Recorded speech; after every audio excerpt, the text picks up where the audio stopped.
Okay, hello everyone. My name is Wendy Sousa.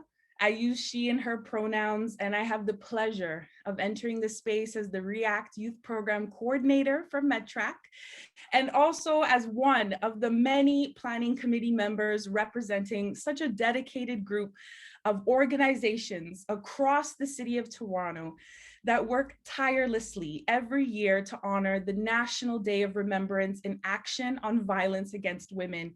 Thank you all so much for joining us here today. We are so grateful for each and every one of you coming out to this almost 12+ year annual event, which is now being held virtually for our second year in a row. We are all so grateful for the amazing supporters and partners that make this event possible. And I want to shout out just the Neighbourhood Group, Metrac, Action on Violence, Toronto Council Fire, Elizabeth Fry, Women's Health in Women's Hands, Neighbourhood Pods TO, and finally Daniels Corporation, who've been a long-standing partner of this event since the beginning. So whether you're supporting us over the last 12 years, this event has been going on, or if you're joining us for the first time today, our hope is to extend our passion through the screen and have some laughs, enjoy some entertainment, hold space for some really important conversations, and foster a space of healing in acknowledgement of the challenges and the losses that we have all faced this year. And I know with this annual event that we're having, it started in a day of remembrance, right? And that remembrance started when 14 women who were murdered in the Montreal massacre that took place at Ecole Polytechnique on December 6, 1989. At the time, this incident was one of the largest mass shootings in Canadian history. And the anniversary of the massacre has been commemorated as the National Day of Remembrance and Action on Violence Against Women. This day is an important opportunity to really remind ourselves of the ongoing gender-based violence that exists in our community and the ways that women, girls, trans women, and femmes continue to be victimized through acts of gender-based violence. And this year, we want to acknowledge the ways that almost 2 years of COVID-19 has continued to impact our community and amplify gender-based violence, especially within the Indigenous and Black communities. The United Nations has declared gender-based violence the shadow pandemic, disproportionately impacting women around the world. And we've shared some fast facts around gender-based violence. With globally, even before COVID-19 pandemic began, 1 in 3 women experienced physical or sexual violence, mostly by an intimate partner. Emerging data shows that there's been an increase in calls to domestic violence helplines in many countries since the outbreak of COVID-19. And in some countries, resources and efforts have been diverted from violence against women response to immediate COVID-19 relief. And we know that Indigenous women in Canada continue to experience higher levels of violence, with Indigenous women being 12 times more likely to be murdered than any woman in Canada. And yes, unfortunately, I did not say that fact incorrectly. Now we're here to really open up today's conversation around how important this cause is. And we are so thankful for all of you for being here today to be a part of this day of remembrance, but also a day of action. And as we bring this topic to light, we do so in an effort to create a world where no girls or women have to ever live in fear, and where our community is safer for all people. Now, before we begin, we want to acknowledge that organizations who have planned this event are all committed to upholding the spirit and intent of the 2015 Truth and Reconciliation Commission's recommendations and calls to action. To this end, at the beginning of all of our meetings or events, whether virtual or in person, we make a statement through which we hope to raise awareness, understanding, and respect for the traditional Indigenous territories of Ontario. I want to acknowledge that for thousands of years, this land has been the traditional territory of the Huron-Wendat, the Seneca, the Haudenosaunee, and most recently, the territory of the Mississaugas of the Credit River. The territory was the subject of the Dish with One Spoon, Wampum Belt Covenant, an agreement between the Anishinaabe, Haudenosaunee, and allied nations to peaceably share and care for the resources around the Great Lakes. This territory is also covered by Upper Canada treaties. Now, we recognize the failures of settlers to uphold Indigenous sovereignty of this land, and we commit to decolonize our organizations and bring this history to light. But we recognize that these statements, they're not enough, and our commitment should never end at land acknowledgements. So we encourage everyone here today to continue your journey by connecting with your local friendship centers and learning more about Indigenous history and culture. Thank you all.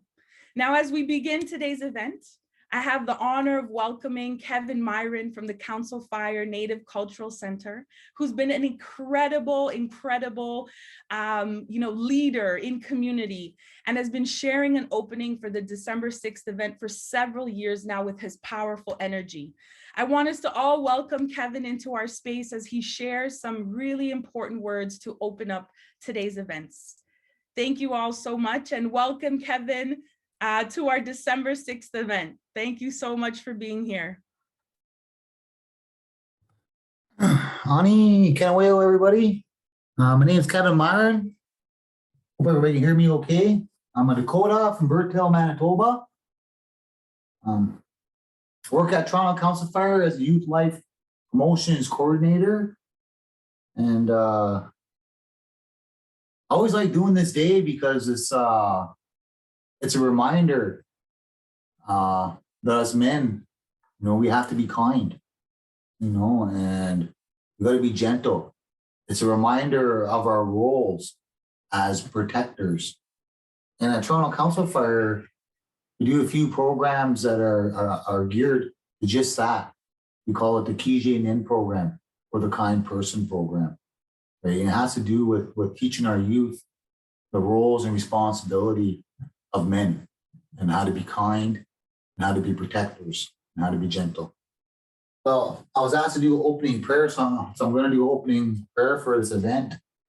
It's a big day. It's a huge day. I put cedar, sage, sweet grass, and offer tobacco to the medicines. And I hope that the medicines touch every one of you that are watching today.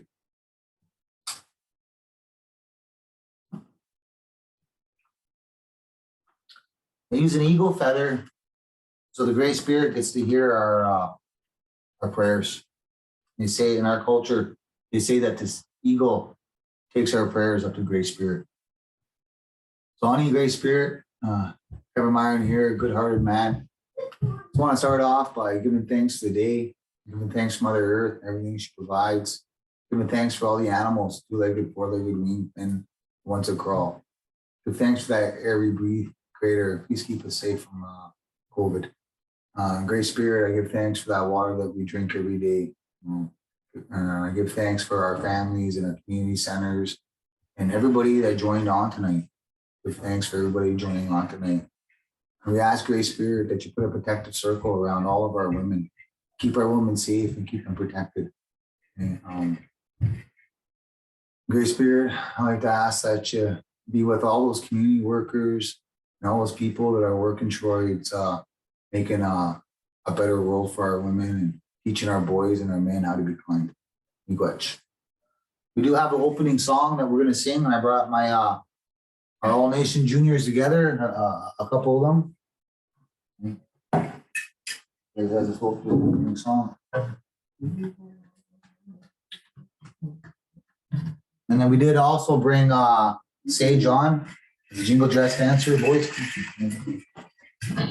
Not gonna dance yet, Sage.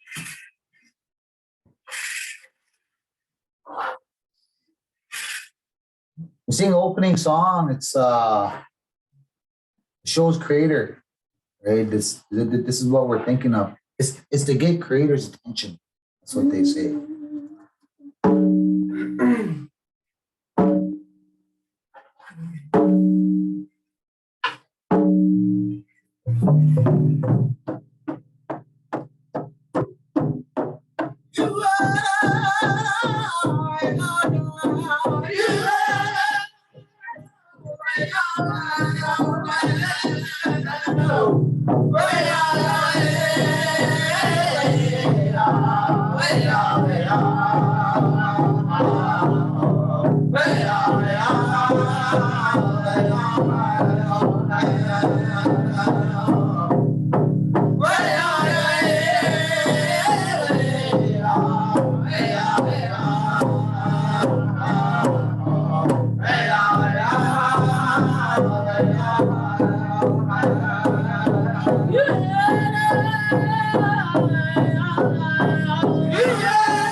Just want to thank Dakota. Come over here, Dakota, quick. And Dakota here. I want to thank Joey, and I want to thank Kaylin for making it out here today to sing, right, for this Violence Against Women Day. I do have Sage, and she's gonna come out and she's gonna do a special dance, right? And her style of dance is called jingle dress style dance, and it's not a very old dance. It's more of a newer dance, right? It's only less than 100 years old, right? And it's a healing dance. And they say when these women put this dress on and when they dance, they say a prayer for all those families out there that need that healing, right? So on this day, I'm asking Sage to come out. I'm gonna offer her some tobacco right now, okay? Sage. And ask her to say a prayer, right? For all those women out there that are struggling right now with violent men, that are stuck in a situation that they can't get out of. She's gonna say a prayer that, the help comes, and that's the idea, is that it takes a community to keep the community safe. So she's gonna say a prayer for all the communities to come together and to keep our women safe. All right, boys.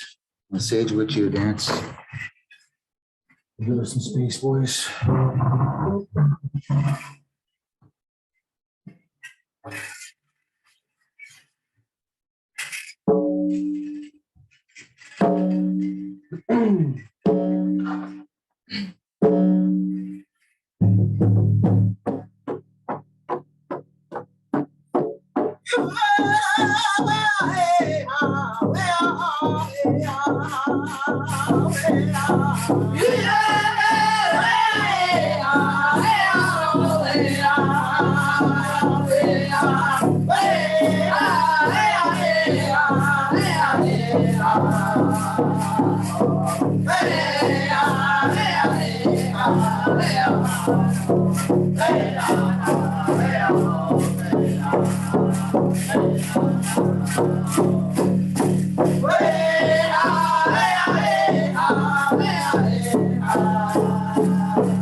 All right, Miigwech Sage, thank you for that dance, and I just want to thank the community center for letting us do this, for letting us showcase a little bit of our culture and do things the way we do things. You know, with the opening up a traditional song, and our way of looking for healing. So thank you guys.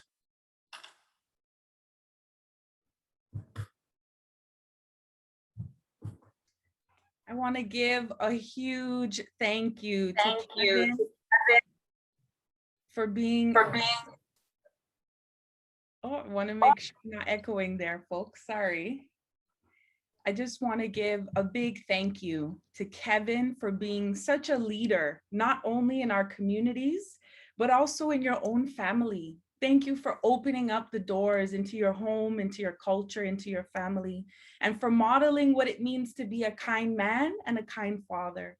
Thank you, Kevin, for doing the important work of healing our boys and our men and creating space for men to also be leaders in ending violence against women. I want to thank the next generation of youth who are embracing Indigenous culture and using their wisdom to redefine this generation. So thank you so much to Joey, to Dakota, and Sage Myran. Thank you all so much. And I can see the amazing feedback in the chat and all the gratitude to Kevin and the family for opening us off in such a profound way. So thank you so much for that. And let us know how you are all doing in the chat. We'd love to hear from folks, to keep our chat box going, to share your thoughts, your love, and your energy as we continue into this conversation today. And we're so grateful that we're able to have this special gift with Kevin and his family opening us off for today. So as we start our evening, we wanted to share an overview of today's event and what you can expect in the next 3 hours with us. Now, this event is all about amplifying voices and experiences. And we're going to be exploring the impact of mental health and isolation on Indigenous, Black, and racialized communities during 2 years of navigating a global pandemic. And in today's event, we will meet a brilliant panel of community builders and mental wellness advocates who are going to share their wisdom on the issues that Indigenous, Black, and racialized communities are facing, but also how COVID has amplified these issues. They're going to also identify and explore different tools for resiliency and self-care that we can all take away with us as we head into our second winter with COVID. We're also going to have some amazing entertainment spread throughout the event, highlighting some amazing dancers, artists, and poets. And we're going to have the chance to participate in an interactive virtual healing circle to unpack the challenges that each and every one of us has faced all year round. And we're going to end this important event with a beautiful honor song that pays respects to the lives lost as a result of gender-based violence. Now, in order to make sure that we're doing our best to make this virtual event really feel like community, that folks are able to participate and engage authentically, we want to offer some features or some options for you to all get involved. And we want to encourage you all to use the chat box today. Share your voice. Tell us, how do you feel about today's event, the conversations, some of the amazing talents and performances we're going to be having, and how do we collectively build that positive space by making sure that we aren't saying anything disrespectful, hateful, or discriminative in the chat box or to anyone in this space, as it will not be tolerated here. We want to encourage you all to use the Q&A function at the bottom of your screen. You can see it on the far right. The Q&A function is perfect to share any questions that you may have throughout the event. So please put your questions in the Q&A box so we can easily find your questions and address them. Avoid using the chat box for questions because they oftentimes get kind of drowned amongst all of the amazing comments. So please, any questions you may have for the panelists, for our tech support, for myself, please add them into the Q&A box so we can address them. We also want to encourage everyone in this space to engage and to share resources or contacts. We have 120 talented, amazing people who have joined us today. So we welcome you to share resources, connects or contacts to your organization or relevant resources to today's conversation. Now, if you need any tech support or have any questions, feel free to private message Metrac team, which is one of our amazing peer educators at Metrac, Zanala, who will be supporting, and you can private message her in the chat. You can find Metrac team as her name for today, as she'll follow up with you. She'll also be sharing an evaluation link throughout the event. And we really want to encourage you all to share your feedback, your thoughts about the event, and how we can continue to improve our process. We know that today's conversation is going to get a bit deep. We're going to have some honest and deep conversations around mental health in our community. So if you ever feel overwhelmed or need someone to check in with at any point of this event, know that we have a wellness support person who's available as an active listener. So please just click the chat box and private message wellness support to private message Jana, who is also another amazing peer educator at Metrac, and they'll be able to provide additional supports or information throughout the event. So I just wanted to share that, and I can see Jana saying hi in the chat and Zanala. So thank you all so much for sharing and supporting this event today. Now, let's get into our conversations and some of our main activities for today's event. And we want to do that by acknowledging first that this has been a hard and long year for everyone. Who would have thought that 2 years later, we would be here in this situation? In this time, we've been through so much. As individuals, we've been tested in our patience and capacity, in our families where we've had to adjust to the many changes in life. in work, right? And society, how we operate as a society with masks and mandates being the new norm. We've seen how the pandemic continues to impact cis and trans women, girls, femmes, as well as non-binary folks, with the rise of intimate partner violence and human trafficking worldwide. And in a technological world that we're in, where we've become global citizens with easier access to information, we've witnessed our national and global community stand strong against colonialism, anti-Indigenous racism, anti-Black racism, anti-Asian hate, and mobilize around social justice. We can no longer ignore the inequities in our communities and the legacy of colonialism, with the ongoing recovery of over 7,500 bodies of Indigenous children found in residential schools across Turtle Island, and thousands of missing and murdered Indigenous women, girls, and Two-Spirit people. We're in a time where we're exposed, right, to extreme violence, where disparity and uncertainty has now become the norm, and where our phones and social media expose us to the ongoing injustices of the world. And let's be honest, everyone, it can feel so overwhelming sometimes. And as humans, we're not meant to live in these long periods of uncertainty. We're not meant to live in long periods of isolation, being disconnected to family, friends, and community. And we recognize that this new world that we're all navigating in for almost 2 years now is impacting us in different ways, especially our mental health. And this is important to acknowledge, right? Because many of us are coming from communities and cultures that don't acknowledge mental health in the way that it needs to be. We're told to be strong, to carry the weight without complaining, and to maybe pray it off, right? And not prioritizing our mental well-being and not acknowledging how grief, trauma, and violence impacts us puts many of our community members in positions where they're not getting the support that they need. And we're now seeing how this is affecting people in unique ways. It's leading to an increase of self-harm, of suicide, anxiety, depression, mental health, and addictions. It's leading to a culture that doesn't create space to center the healing of our minds, bodies, and spirit. And we want to quickly mention, right, and acknowledge that the word mental health holds a lot of stigmas. When we think of mental health, we think of mental illness, and we have a very particular stereotype of who has it. But the reality is that we all have mental health. Mental health is just how you're healthy and you feel, how healthy you feel your mind and emotions are. And mental health, it includes our emotions, psychological and social well-being. It affects how we think, how we feel, and how we act. And it also determines, how do we handle the stress we're going through? How do we start to relate to others around us? And how does it impact how we make choices? So mental health is important at every stage of life, from childhood to adolescence to adulthood. And of course, through the course of your life, if you experience mental health problems, your thinking, your mood, and behavior will be affected. And many things impact that, right? It could be things like genes or brain chemistry, to life experiences, such as trauma and abuse, to family history of mental health problems.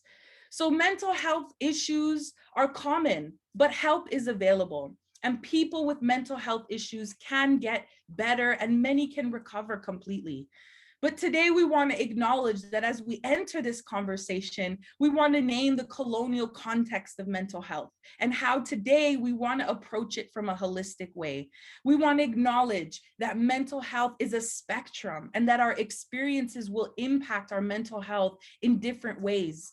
From generations of racism have impacted Indigenous and African-Caribbean Black communities in unique ways, to losing loved ones and family members during COVID and dealing with extreme isolation, to maybe changes at work, in life, and constantly feeling overwhelmed, to even prolonged periods of isolation or not having enough space. All of these things can impact us.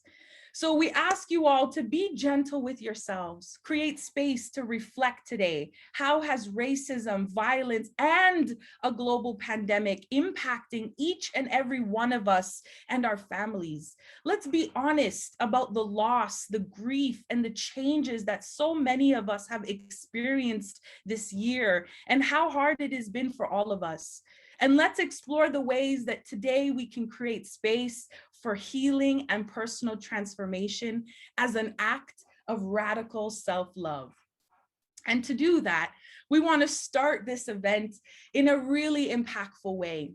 And we want to ground ourselves in this conversation of grief, of healing, and growth amidst an ongoing global pandemic. I have the honor today of introducing this year's keynote speaker, the talented Brenda Macintyre, also known as Medicine Song Woman. And Brenda Macintyre, known as Medicine Song Woman, is a Juno Award-winning Indigenous artist and keynote speaker.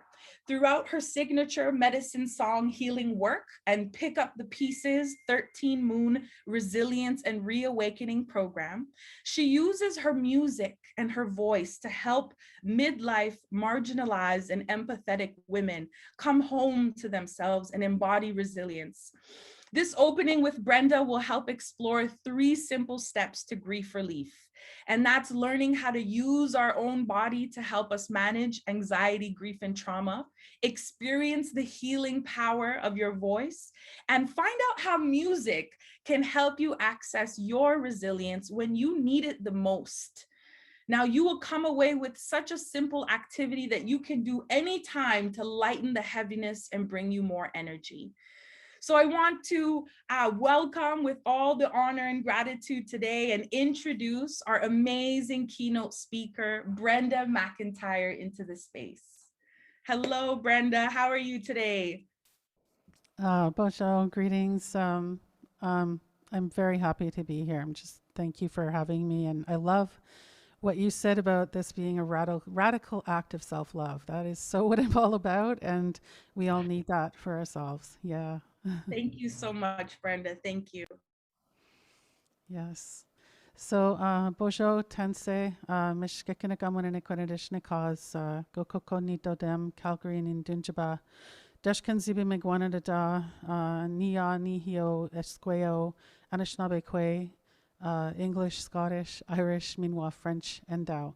I was adopted at birth in the 1960s by my white parents, who died when I was a teenager, and they were told that I was white, and so I am on my identity recovery journey. And so the way I introduce myself today is to honor all that I know about myself so far, and as much as I know how to say in the Korean Ojibwe languages. I also said that I'm grateful to be coming to you from Deshkanzibi, London, Ontario, which is the traditional territory of the Anishinaabeg, Lenawapek, Haudenosaunee, and Attawandaron peoples. And I'm going to share with you those 3 simple steps to grief relief. And I was going to share one song, and I needed to share 2, so I'm going to kind of share a shorter version of each of them. One to honor the 14 women, and really all women, and the sacred feminine within all of us. And also a song that will help you to activate your resilience in triggering moments. And really both of those songs will do that, but I have one that will really, really help you, designed for it. So I know firsthand what it's like to lose a child to gun violence. The impact is lifelong and it's far-reaching, and there's no way to make it right. But we can remember, we can get support, we can be here for each other. And, you know, while we do what we can do individually and as a collective, as communities, to change the systems. Big job, right? We're going to use our bodies to help us manage anxiety, grief, and trauma. And I'm going to put you in touch with the power of your voice, if you're willing. And, you know, I always do things sort of zero pressure. And so I will be prompting you to do some things with me. And the reason being, we need to embody resilience. We can learn as much as we want up here in our heads. But until we get it into our bodies, when we are in those triggering moments, we're not going to remember that that's there. So so I'll put you in touch with also how music can help you to access your resilience. It's really quite powerful, and I think a lot of you know that already, and we just forget how simple it is. It's the one thing that brought me back from shock after losing my son to murder in 2016. So I'll share with you those songs and ways to work with that music to help you. And really with any music or without if you don't have it. So you'll come away with that simple activity that will help you anytime. And the more you use it, which is what I've been doing, that's how I got through the murder trial. The more you use it, the more it works, right? And the easier it is to access that. Plus, the easier it is to access your own inner and higher resources, like what you need. We carry so much within our bodies, but it's hard to access that when we jet out, right? So Breath of Life is a song I was going to share originally, and so I'll talk a bit about that. But before I sing that, I'm going to share a little bit of my honor song for women called Woman.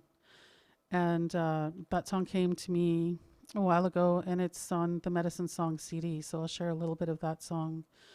And I'm also going to share Breath of Life, which comes from my Picking Up the Pieces album. I made that album during the murder trial to help me stay sane. And I created this song to help me to remember to breathe, because trauma and grief literally take your breath away. And one of our community members, I was at a powwow in Toronto, and I went to around to the booths to see what was there, and I came across, and I don't remember his name, but I came across an author, and his book was called When My Son Died, and he looked at me and he reminded me that I wasn't breathing, and I teach this stuff, so I knew this was something I needed for myself, and that was why I decided to put this song onto the album, which was all about grief and trauma and helping people through that. So if you're Indigenous, Black, racialized, or othered in any way, if you carry trauma or grief, right now is the time to practice breathing fully. To get out of what I call anxiety land, which is this stuff up here. It's like the worries and the thoughts about I'm not good enough and the what's going to happen next. It's all that stuff that just sort of hangs out above our heads. To get out of that, we need to remind ourselves to breathe into our bellies. It grounds you, it fills you up with energy at the same time. It brings you back into your body where you can have access to your body's wisdom and the present moment. That intuition lives in your body. Your resilience lives in your body, and you can access that, but we need to breathe. So let's take a nice deep breath into our bellies right now. Just breathing in, and hold it at the top of the breath if you can, just for a few moments, and then breathe it out.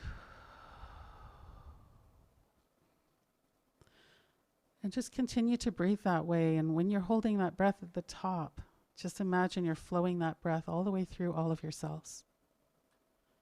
It reoxygenates your whole body, and it brings you back to focus and to be able to access what you need in the moment when you're triggered. So when we take these steps, these 3 steps, we can connect with our bodies. We can feel lighter and yet grounded. And we can soothe ourselves. It might seem a little bit, simple and like, sure, but tell me, I'm telling you it works, because it worked for me to get myself through that murder trial and seeing and hearing things that I cannot unsee or unhear. It got me through that, and it's getting me through this pandemic. And this is like the kind of beginnings of what I teach to my students in my program. To help you through all of this that we're going through and beyond. So it might seem a little simple, but bear with me and try it out when I'll prompt you with some things to do while I'm singing. So we practice these steps, and what happens is once your body gets to remember, because we have our memory up here in our heads, and then we have our body memory. Our body memory is much more powerful to help us, but we have to be in our bodies to access it. So we need to just remember to breathe. Breathe into your belly. And I'm going to keep reminding you to do that. Even in the song, I'll sing loudly in Breath of Life when I sing that song on purpose to remind you to breathe. So I'm going to share those little steps again, and I'm going to share these songs. So number 1 is, and you know what, I'll put it in the chat for you too after. Number 1 is breathe into your belly. So keep doing that. Breathing into, and slow down your breathing, just breathing into your belly. Number 2 is become aware of your physical body and your breath. Just notice it. No need to change anything. Just become aware of your physical body and breath. It can be hard to do sometimes. I know for myself it can be. If you have chronic pain, if you have PTSD, it can be tough. But when you get used to doing that, you have more access to what you need. Number 3 is sound your voice. Even now, just breathe in, breathe into your belly all the way down again. And then sound it out with a sigh or any kind of sound you want. Any sound. It's soothing to our nervous systems to sound our voices, and that vibrates through your entire body. So it's healing for you to sound your voice. And it brings you into a calm state and energizes you at the same time. When our breath is tight and shallow, which is what happens most of the day, and sometimes in the middle of the night, we're being drained, like we are losing energy and losing life. But when we breathe in, we receive life, right? And it helps with our pain. So when things are stagnating in our body, we collect all this pain, whether it's emotional or physical. We can move it with our breath, voice, and song. So I'm going to let myself receive some water, and encourage you to drink water as well, like throughout this whole event, that while you're here and anytime when you're feeling triggered, because water is life, right? And it resources us. So I'll share Woman first, and you'll hear me have a little pause in between the songs, and then the next song will be Breath of Life. And when you hear me breathe in that song, I want you to breathe too into your belly. And when you breathe out, see if you can do that, if you can remember to sound your voice. You could sing along, hum along. You might just say a word. Maybe it's even tears and you're crying. Maybe you just sigh. Any sound at all.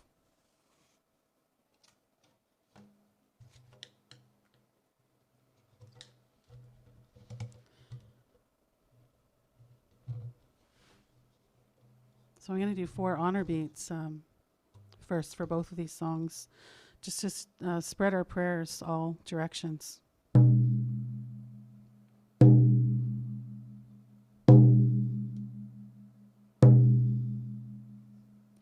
Way-ah, hey-ah, hey-ah, hey-ah. Way-ah, hey-ah, hey-ah, hey-ah. Way-ah, hey-ah, hey-ah, hey-ah. Oh, hey-ah. Yeah, oh, hey-ah. Way-oh, hey-ah, hey-oh. Way-ah, way-ah, way-ah, way-ah. Way-ah, way-ah, way-ah, way-ah. Way-ah, hey-ah, hey-ah, hey-ah. Oh, hey-ah. Yeah, oh, hey-ah.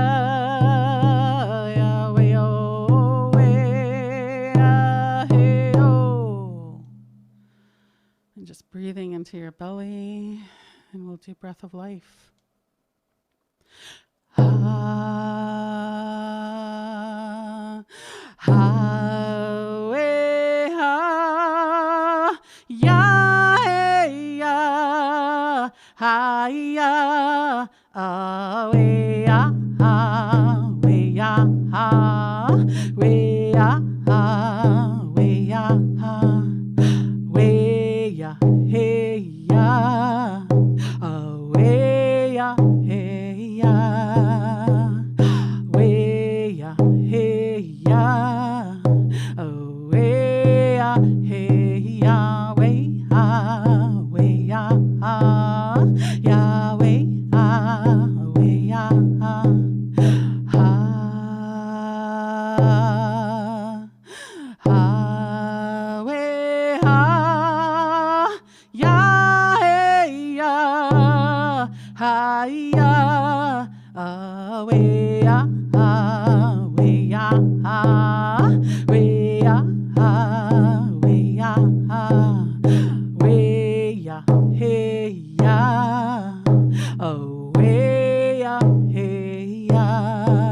Breathing into your whole being, letting yourself get grounded and being present with whatever is showing up.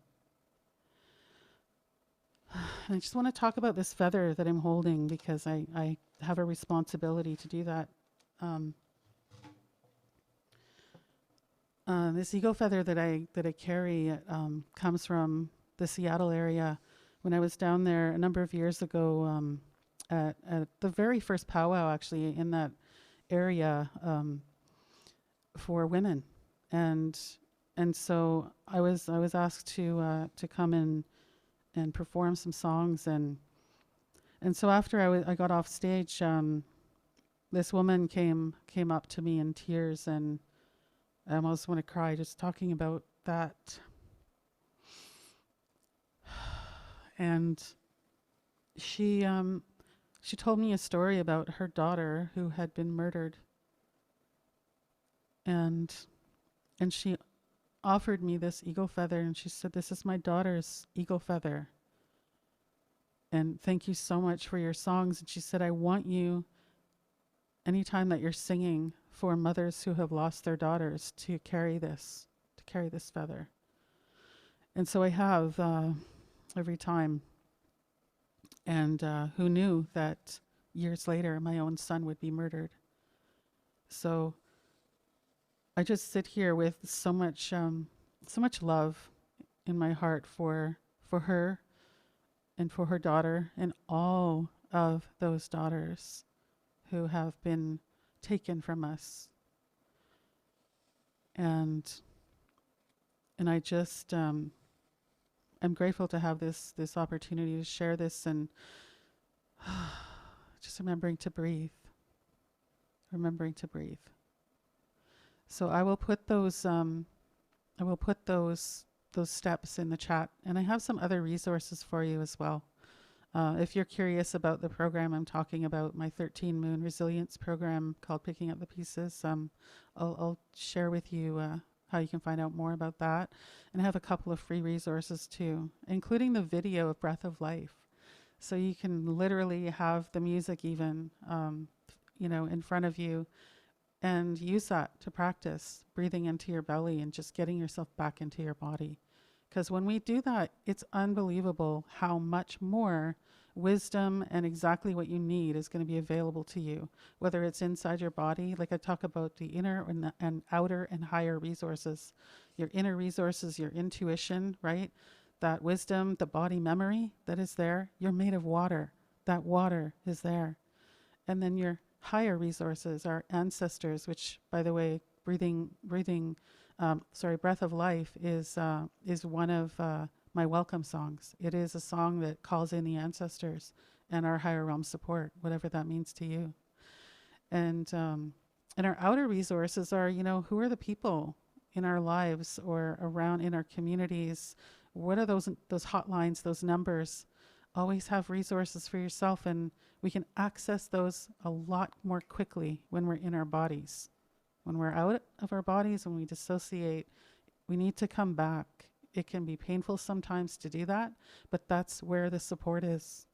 And that's how we can also get support for ourselves when we're in our bodies. And yeah, so miigwech for having me here. And yes, any questions, I'm happy to answer.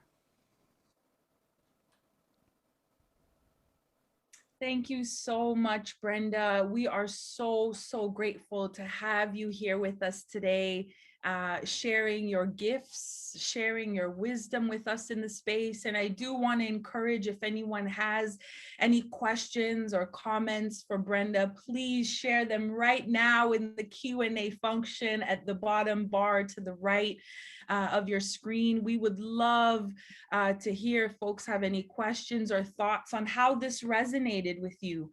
And while folks do that, I just want to also mention that Brenda has shared some amazing amazing resources that we can use, that we can follow up with. I'm seeing a lot of just thank you, Brenda, for your expertise and wisdom. Thank you for sharing your light. Amazing. And thank you for the reminder to breathe, right, Brenda? I think so many of us forget how simple and important the gift of air, of life is to our bodies, and rejuvenating, bringing that air to our brain, our body, and how important that is. And as you're saying, sometimes we kind of disconnect and we forget to breathe, and all our breathing is very shallow and short because there's other important things to think about, right? And our mind is trying to process grief and trauma. And Brenda has shared such an important point that we can't just heal in our mind. We have to connect through the body. So Brenda, any final words or thoughts of encouragement on how we can do that, right? How do we get out of our heads and find moments to disrupt those patterns of just thinking and analyzing and just get into the body? Is there one thing that you have done that has helped you make this a practice in your life? Honestly, these are the founding things that I use, and also the I've put in the chat the 4 ways to fill your empty cup to overflowing. That will help too. That's kind of like step 0 to embodied resilience. Yeah, getting it into your body, super important. Stomp your feet, breathe, give yourself a hug, touch your heart when you need to come back. It'll help you come back. I love that. So disrupt that moment physically. Get out of your head by stomping your feet, wave your hand, jump up and down, splash some water is what I'm hearing, to disrupt that habit, that pattern. And please follow and copy the amazing resources shared with Brenda in the chat here. You can also find her amazing music and free 4 ways to fill your empty cup on medicinesongwoman.com. We will be continuing to also share those resources again in the chat for folks. And just want to thank Brenda so much. We're so grateful to have you here and share your gifts with us today. So thank you so much. Miigwech. Thank you. Thank you. And thank you to all of you for sharing such positive energy and well wishes, to Brenda here, who's led us through the breath work. And I can see just such amazing gratitude in the chat from our 127 participants who've come out today and who really feel it. And I love this. Thank you from my heart and spirit, Brenda. I love that. Thank you for the beautiful comments, everyone. We truly appreciate it. Okay, and I just want to see here. Oh, sorry, Karen, if you do have a moment, we did get one question here, and I don't know if this is too loaded for a minute or not, but I can hear someone put in the Q&A. Can you say a little bit more about the ancestral or higher help accessible, and how can we access it? Brilliant question, very loaded, brilliant. But any thoughts you'd like to share? How do we tap into that ancestral knowledge that you were speaking about? It's a great question. And, for all of us, that means different things. So we all have our ancestors, right? And they're always with us. So really, like one of my medium friends would say, all you need to do to connect with them is say their name. And that's it. And they're here with you, or think about them and they're here. And to really feel that connection deeper, I mean, it takes practice and that, but you need to, it's whatever it is for you. Like I always will call that my higher realm support team. Whether that's archangels for you, angels, your guides, your ancestors, your grandmothers, your, spirit, universe, or even higher self. For those that don't believe in any of that stuff, it's still your higher self is also a higher resource. And so, but to connect with that, breathing really is the first thing. When I am offering song, what I'm known most for is channeling medicine songs, like in the moment. But for me to do that, I have to be in my body. I have to be breathing and present, and I need to listen. And sometimes that takes a little practice to get into super deep listening like that. Just listening. First, there's listening to your body. But then if you want to access those higher resources, it's getting in your body first, listening there first, and checking in with yourself, and then listening for any kind of messages that come up. And it might take a while if you're not used to it to sort of discern between your body's wisdom speaking to you, your intuition, and which I would call an inner resource, and your higher resources. And when you start to really pick that up, you're going to start to notice the difference. And I mean, literally, I can feel my grandmother do this sometimes with my hair. So I mean, that's a physical thing that happens, and everyone has different abilities. So it depends on where you're at on that journey too. But if you're brand new to it, just breathe and listen and let yourself receive. Yeah. Thank you so much, Brenda, for that reminder that we're not alone, and we don't have to know it all or have all the skills, that just sitting in silence and just asking for help and support is enough, and that we are taken care of. That was such a beautiful reminder, and I thank you all so much. I know Brenda has to go, and we really appreciate her support and sharing her gifts today with us in the space.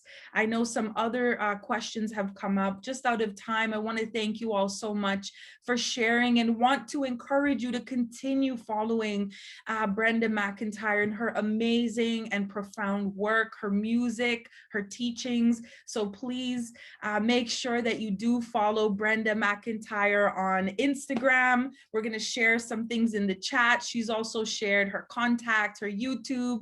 So please make sure that you go follow, like, comment, and share her amazing work, and continue your journey healing and being a part of this community. So thank you all so much. And thank you so much, Brenda, for your time and for sharing your time here with us today. Thank you. And, if you still have questions, feel free to reach out and just message me on Facebook or LinkedIn. Yeah. Thank you. Thank you for offering that. Thank you. Miigwech. Appreciate you. All right. And I love the outpour in the chat and how much love we are sharing for Brenda Macintyre, our keynote speaker today, who shared such profound wisdom around navigating grief and loss and change. And what are some of those things that we can do to practice, to really bring into our lives that can help us deal with these challenges, with this violence that's happening in our lives? How do we start to embody healing through body work? And she shared some amazing tips and tools using music and deep breath work to really initiate that. So we want to thank her so much, and please follow her work. She's shared so graciously in the chat some of her resources. So thank you again so much, Brenda, for that inspiring opening. And we wanted to just let folks know that we wanted to share some entertainment in the community. We wanted to introduce some awesome and talented artists in our community as well. Before we get into our panel discussion, where we have some brilliant folks ready to share their wisdom, we're going to share two different artists and two entertainment now for this portion, and we're excited to announce Jaydan, who will be doing some amazing spoken word poetry and sharing their talents with us today. And then we'll be sharing Hoop Dance by Athena Tomes. So we're really excited to have that going up. So we're going to share our videos, and we want to hear how folks are doing. Please share how you're feeling in the chat. We're sharing the evaluation link. Share your feedback. We'd love to hear from you. And we want to welcome Jaydan now with their spoken word. Hi guys, my name is Jaydan.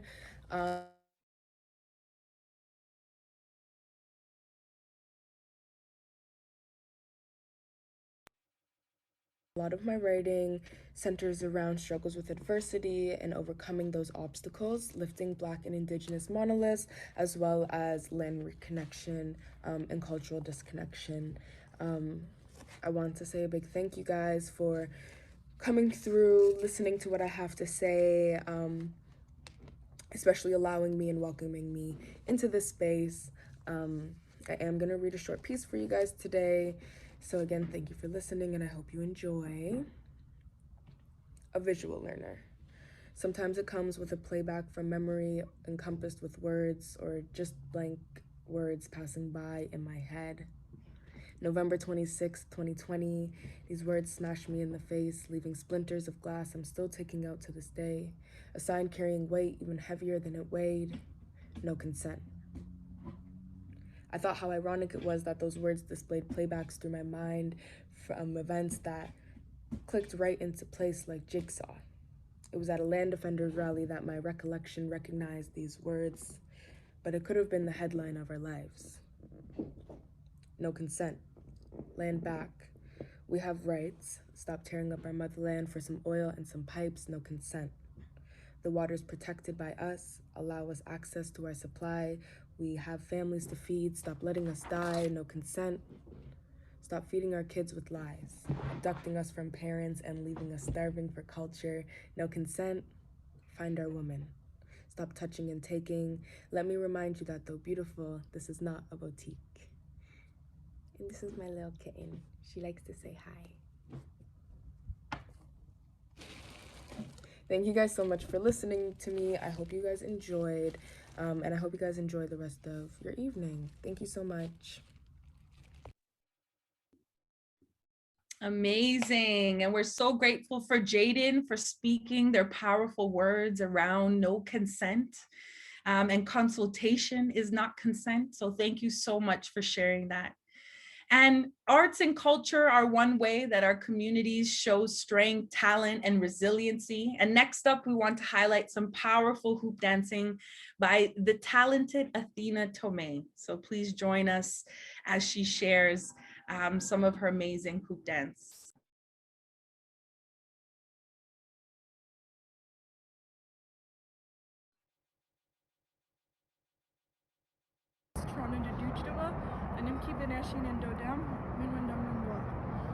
My name is Athena Tomes. I'm from Toronto. My clan is Thunderbird, and I'm feeling good today. Today I'm going to be doing a hoop dance for you guys.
amazing. Thank you so much to Jaydan and Athena for sharing. I can feel the love and the appreciation in the chat. Thank you all so much for sharing. And I love it. I too would like to know where Athena is with this beautiful scenery. So thank you all for sharing in the chat, and to our amazing artists, Jaydan and Athena Tomes. So now we want to take the opportunity to enter in our next portion of our event today, and really have the chance to introduce our 4 panelists who will join us today to share their ideas and their perspectives.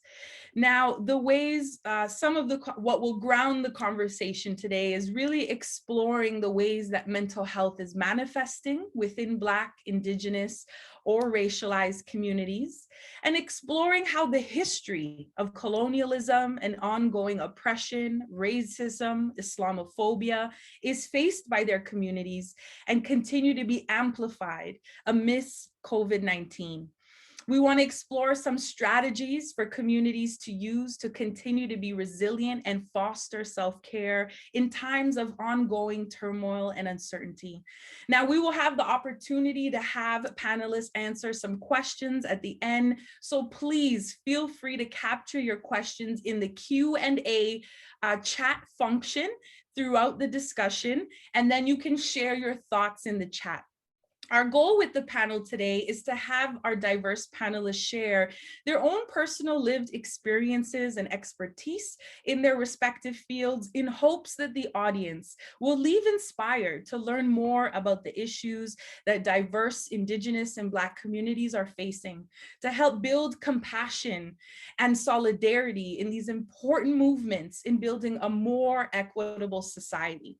I also want to give a disclaimer and acknowledge that every panelist here today is sharing their own thoughts and ideas and expertise, and in no way represents the very rich and diverse Indigenous and African, Caribbean, and Black cultures, but are sharing their perspectives and gifts with us today in hopes to inspire us in our journey of learning and solidarity. So I'll be introducing each one of our panelists at a time. I will read their bio, and then I'm going to ask them to actually join us on the virtual stage by turning on their camera one by one and introducing themselves, their role, and their unique positionality to this conversation. Meaning, based on the unique diverse identities that each of them hold, how are they entering this conversation with privilege, with power? How do we acknowledge that as we enter today's conversation? So we're going to go in and introduce our first panelist for today.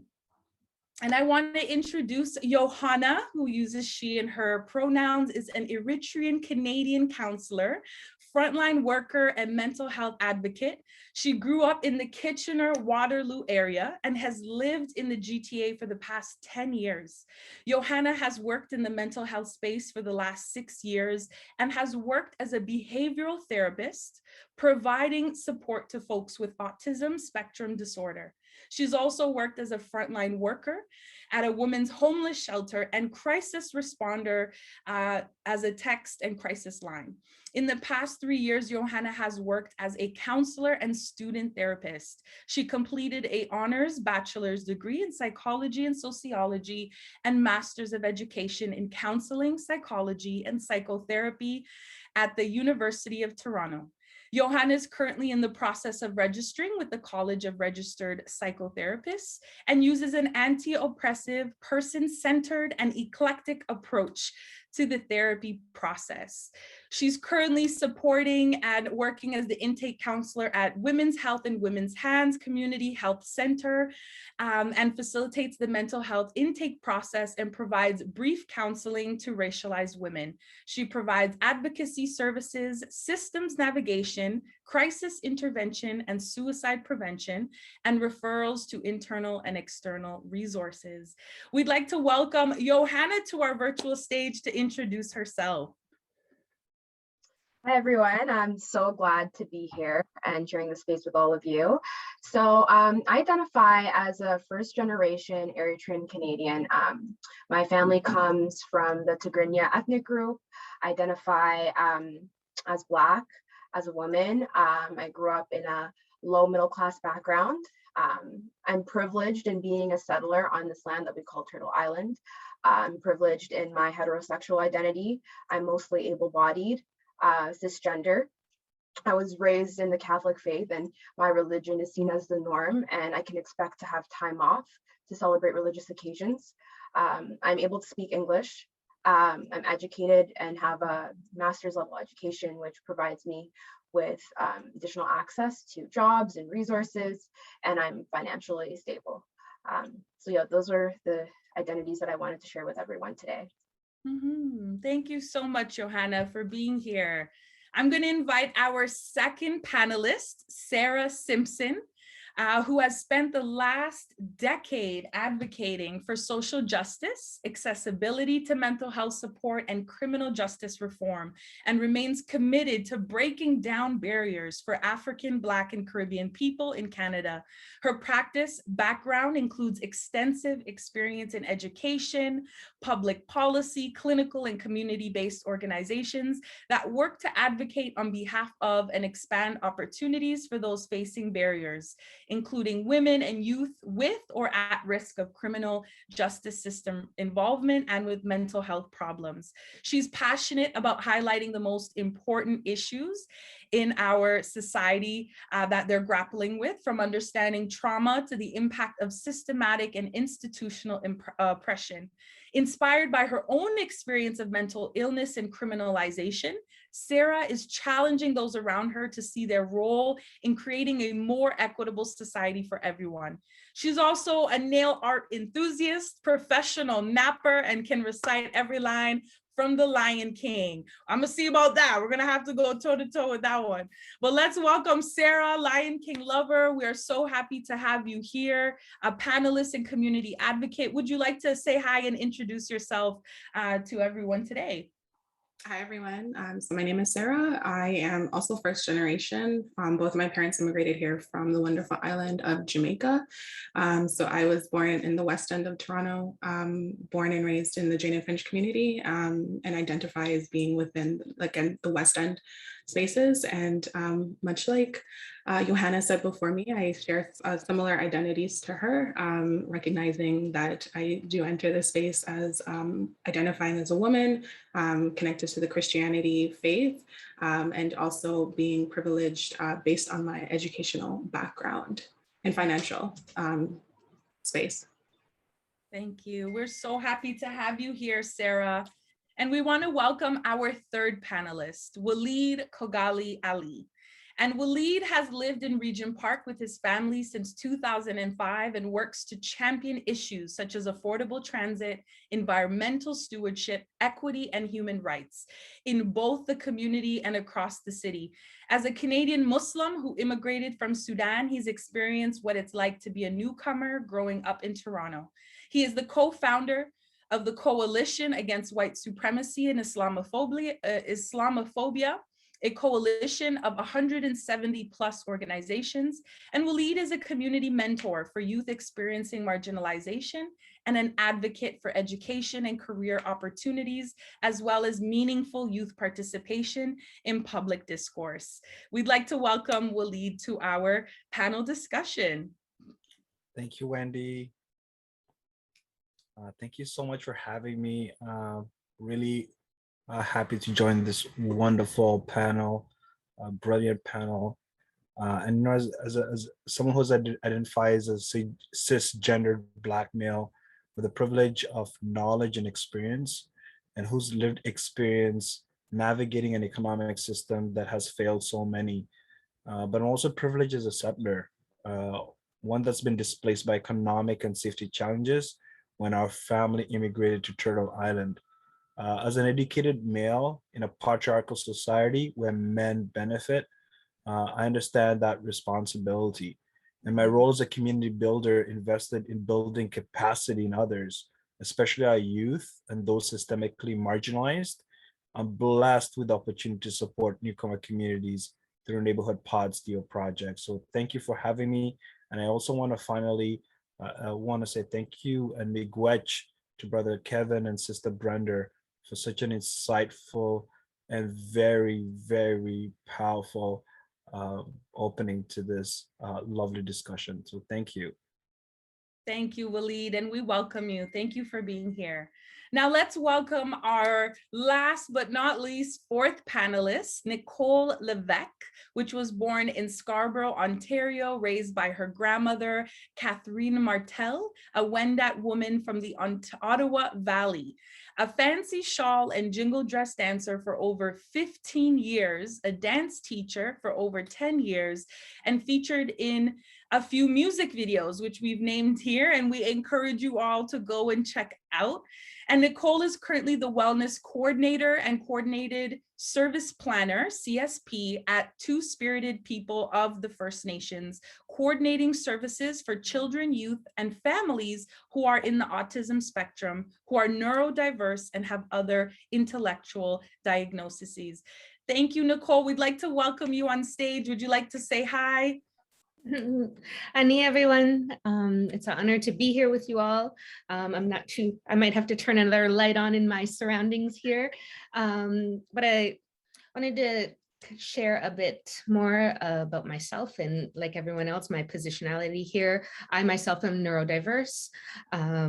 I am also differently abled in the way of I have a very rare heart condition. I have a pacemaker, which helps to make my dancing, my high endurance dance, all the more easier for me myself to be able to accomplish.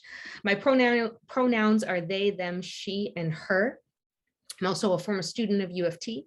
I was on my way to get my degree in equity studies, but as soon as Two Spirits opened up a position, I had to apply because as a community member, I see all the beautiful work that they do, and I just wanted to be a part of the team, and they accepted me, and here I am. Also, I'm housed, so that's a privilege that I have. I've was at the time when ESN was fully functional. I was a member of that, so I really understood what it meant to be what the privilege of having a home is and what home may be to different people. So I'm in a position in our community to be watched by my elders or our elders and youth, which is something that I take very, very seriously. We move within our community in certain ways, sometimes forgetting that we are always watched and we're always looked at. And that to me is one of the biggest privileges that I have, is to be a part of a community. So it's an honor to be here with you all. Thank you so much. Thank you all. And I'll just pull the slides off and invite all our panelists to join us on camera so that we can start our conversation together. And just so excited for all of the amazing folks who've come out today. And thank you for sharing your role, some of the work that you do, and your positionality to today's conversation. So really excited to get in today's convo.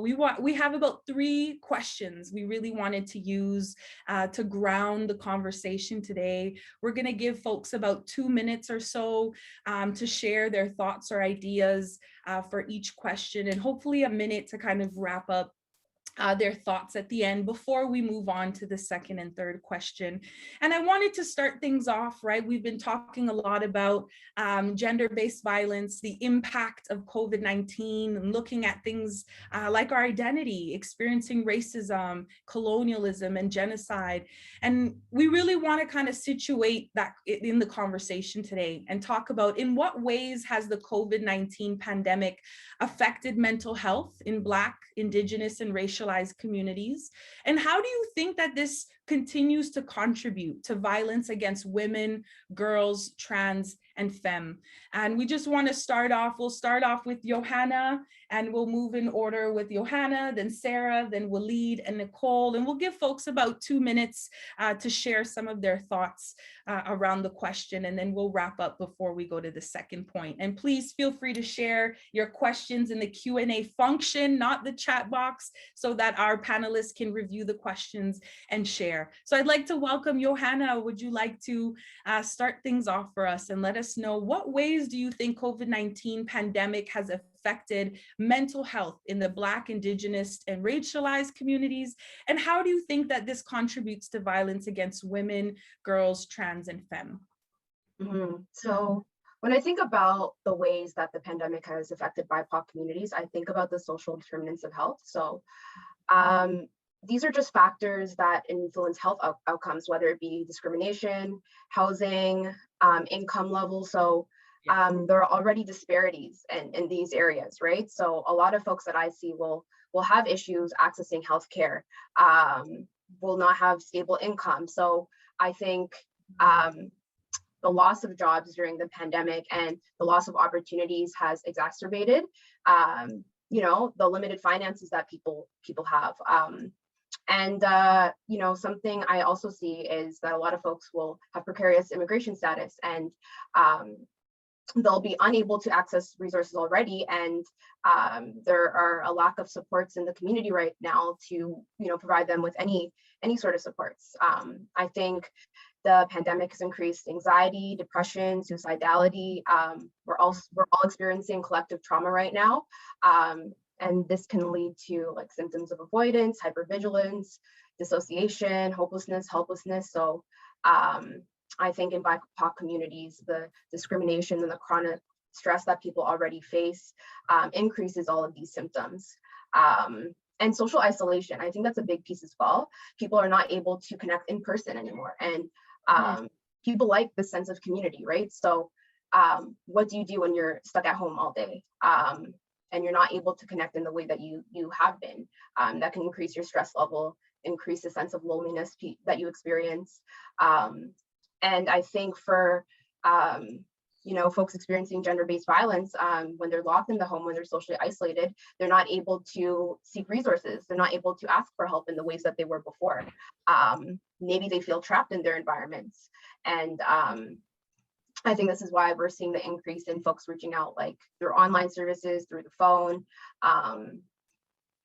So yeah, I think the help-seeking behaviors of individuals have changed so that folks are seeking online services and phone services, and just, increased violence that people are experiencing due to social isolation.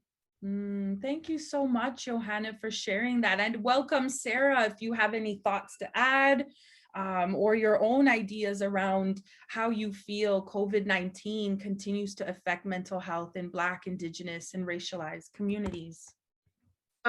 Just like Yohanna mentioned, I really always suggest to people that they review Maslow's hierarchy of needs. And I always suggest that if someone's needs aren't being met on that pyramid, then they're not going to be able to be mentally well. I think a lot of people separate mental health and physical health, but we see that if you're not well physically, then your mental health will suffer. Specifically with Black, Indigenous, and BIPOC people, we know that the pandemic has been extremely hard. We know that they've utilized food banks more. So here comes food insecurity. We know that parents have had to take on the role of being parent, teacher, counselor. And for many people, they didn't have devices. The pandemic exposed the inequities with people, devices, and even home internet, right? Who has high-speed internet? Who has the bandwidth to, especially if you have like more than one child, how are you going to have them all online at the same time? Also, when we're talking about like just how does the pandemic affect BIPOC people, think about like their work and their access to healthcare. One of the most traumatizing images that I saw was the lineup in Driftwood for people accessing the vaccine, right? People were out there sunrise till sunset just to access a vaccine, but I didn't see that lineup in Rosedale, or I didn't see that lineup in Forest Hill. So all of that impacts people's mental health when they don't have food, when they don't have housing, they can't, I'm not a parent, but I've heard from people who are parents that when your child is without, you feel like you're failing, right? It takes a toll on you. And so if that's affecting a large group, when we think about gender-based violence, something that I've heard a lot is that we know that Black women, for example, make less than white women. And here, now we're in a pandemic and they're in shift work, they may got laid off. Now they're making an option of, do I stay in this relationship or do I leave? Right? And if I leave, where am I going to go? I live very close to a shelter, and I can tell you, I see the lineups.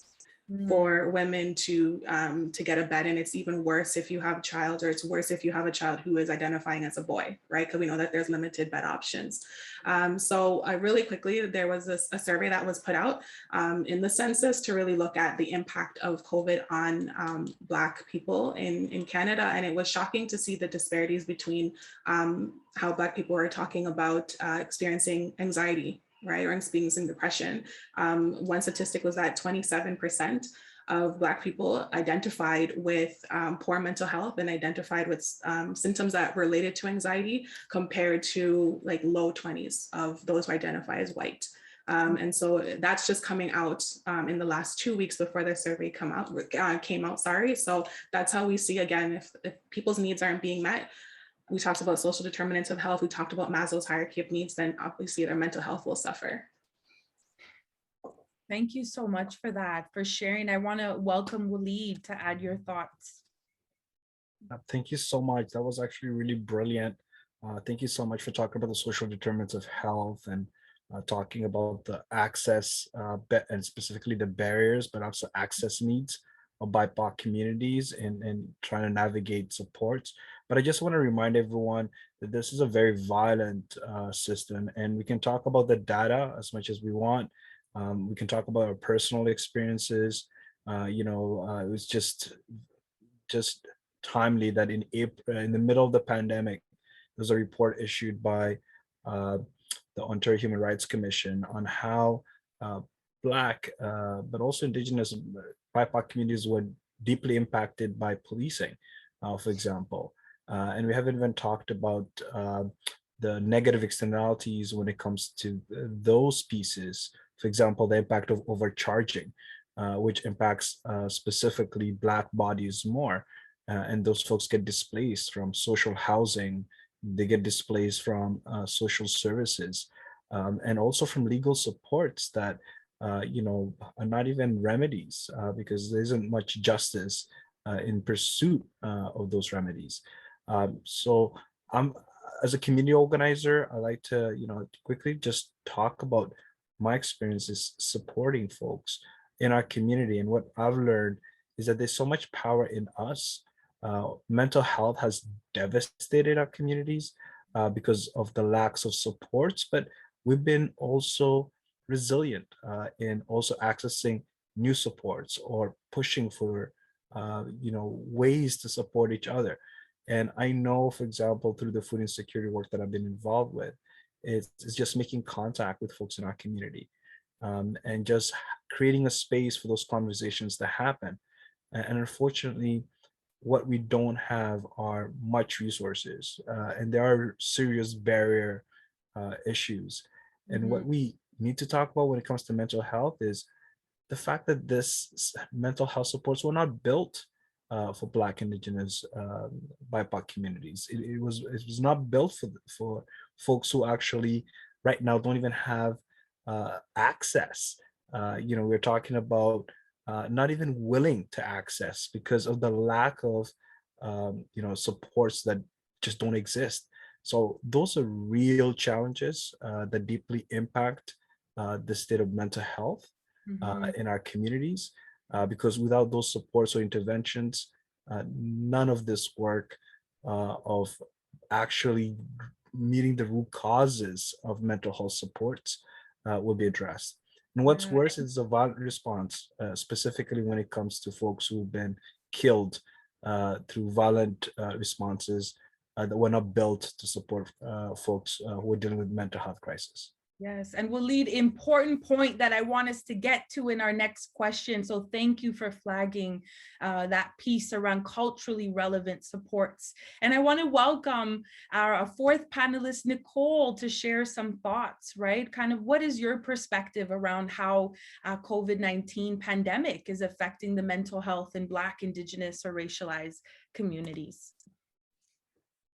Well, how I can see it is in two ways. In like the work that I do, and I put like work as quotations because it's still an extension of community, right?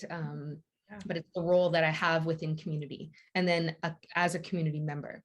So as a community member, I've seen it highlighted in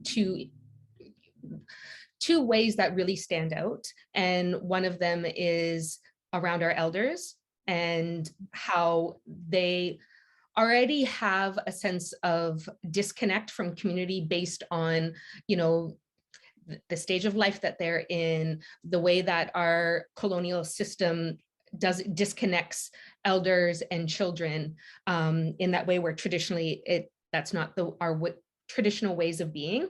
So like our community would go out to wigwamin and dance for the elders every week. And yes, we know that it's beautiful to be there for them.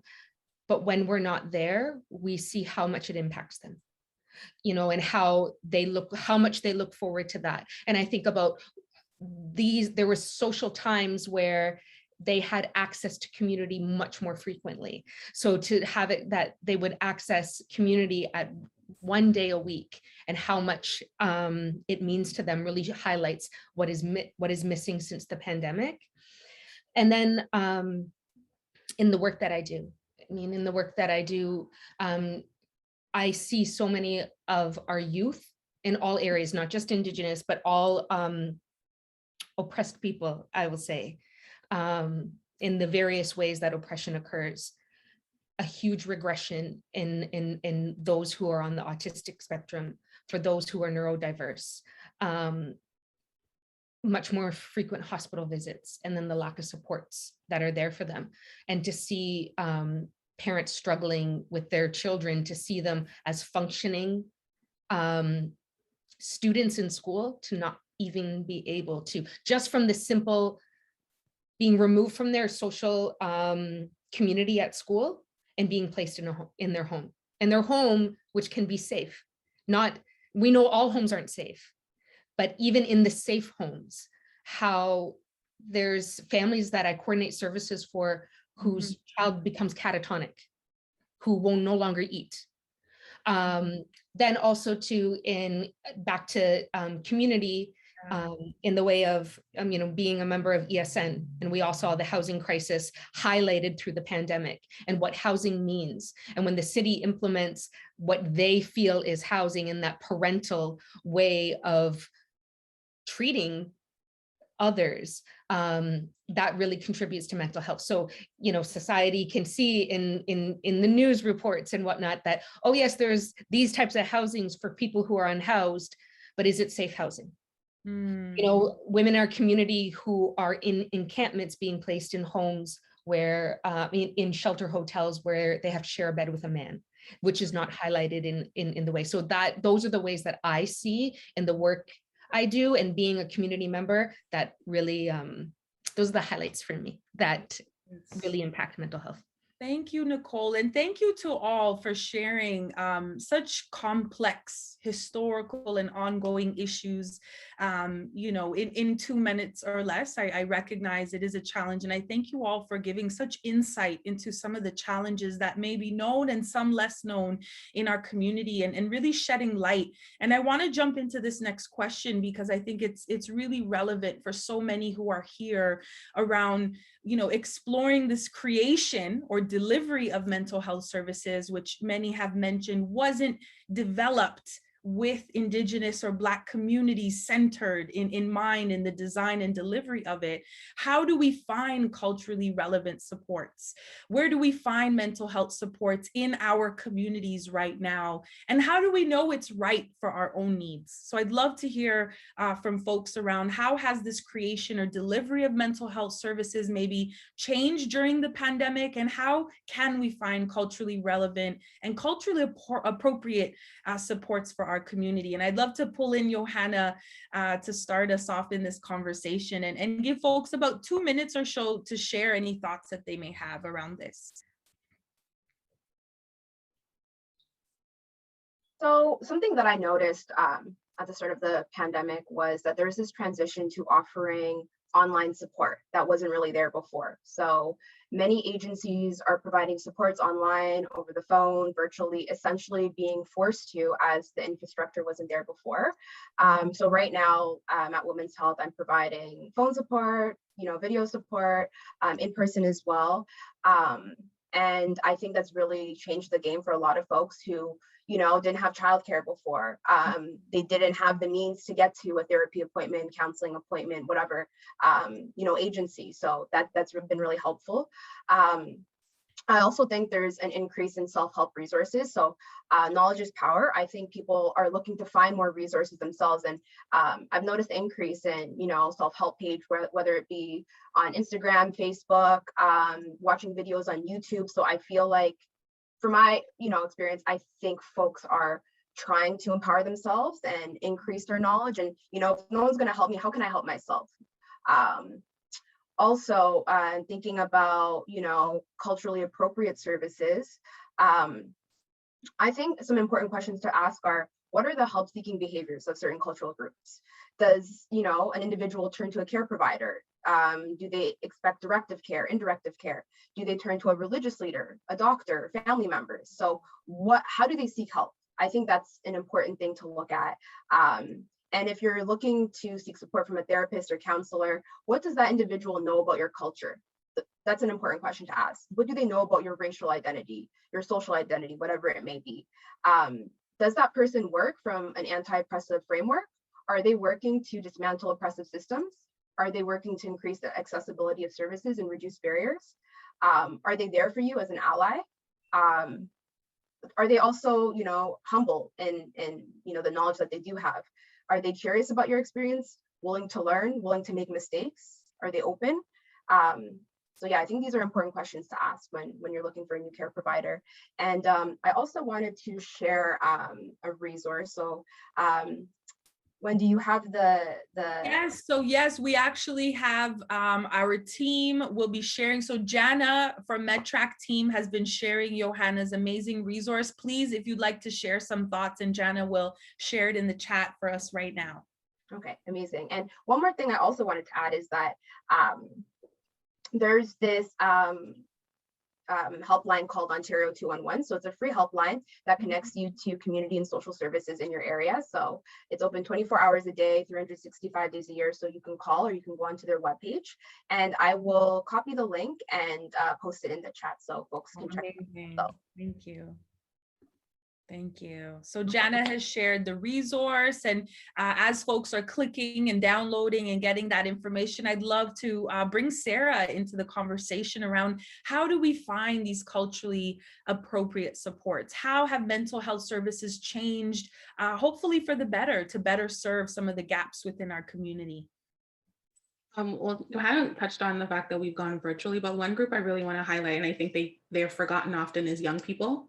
Right. And so I'm very critical of these online services. I think they're great because I'm an adult, I live at home, I'm in privacy. But for a young person who was accessing therapy, there's programs like What's Up Walk-In Clinic where it's, they have the option to walk in, I think from they're 12 years old, they don't need parental consent. And this was an opportunity for them to speak in privacy, right? So imagine you're at home with your parents, and I don't know, like, obviously, I'm Black. When I was a young person, my mom would want to know who you on the phone with. Exactly. Who are you on the computer with? You just can't take my device and go lock up in your room. Who are you talking to? So how does that young person really, well, he's laughing, but it's true. Like, who are you talking to? Should open up mail. Black parents, there's no privacy, right? Who'd you get a letter from? So how does a young person go and access therapy now, right? Mm-hmm. Even though it is online, how do they talk safely with someone when their person that they're talking about is in the next room? Right. So I am very mindful of how great it is. I do work for a youth mental health organization, and I have to bring those conversations into the space that to do therapy online, again, you need internet. You need stable internet. I live very close to a library, and I would see kids, and it would break my heart, who were sitting outside of fast food restaurants and libraries to steal the Wi-Fi because they didn't have it at home.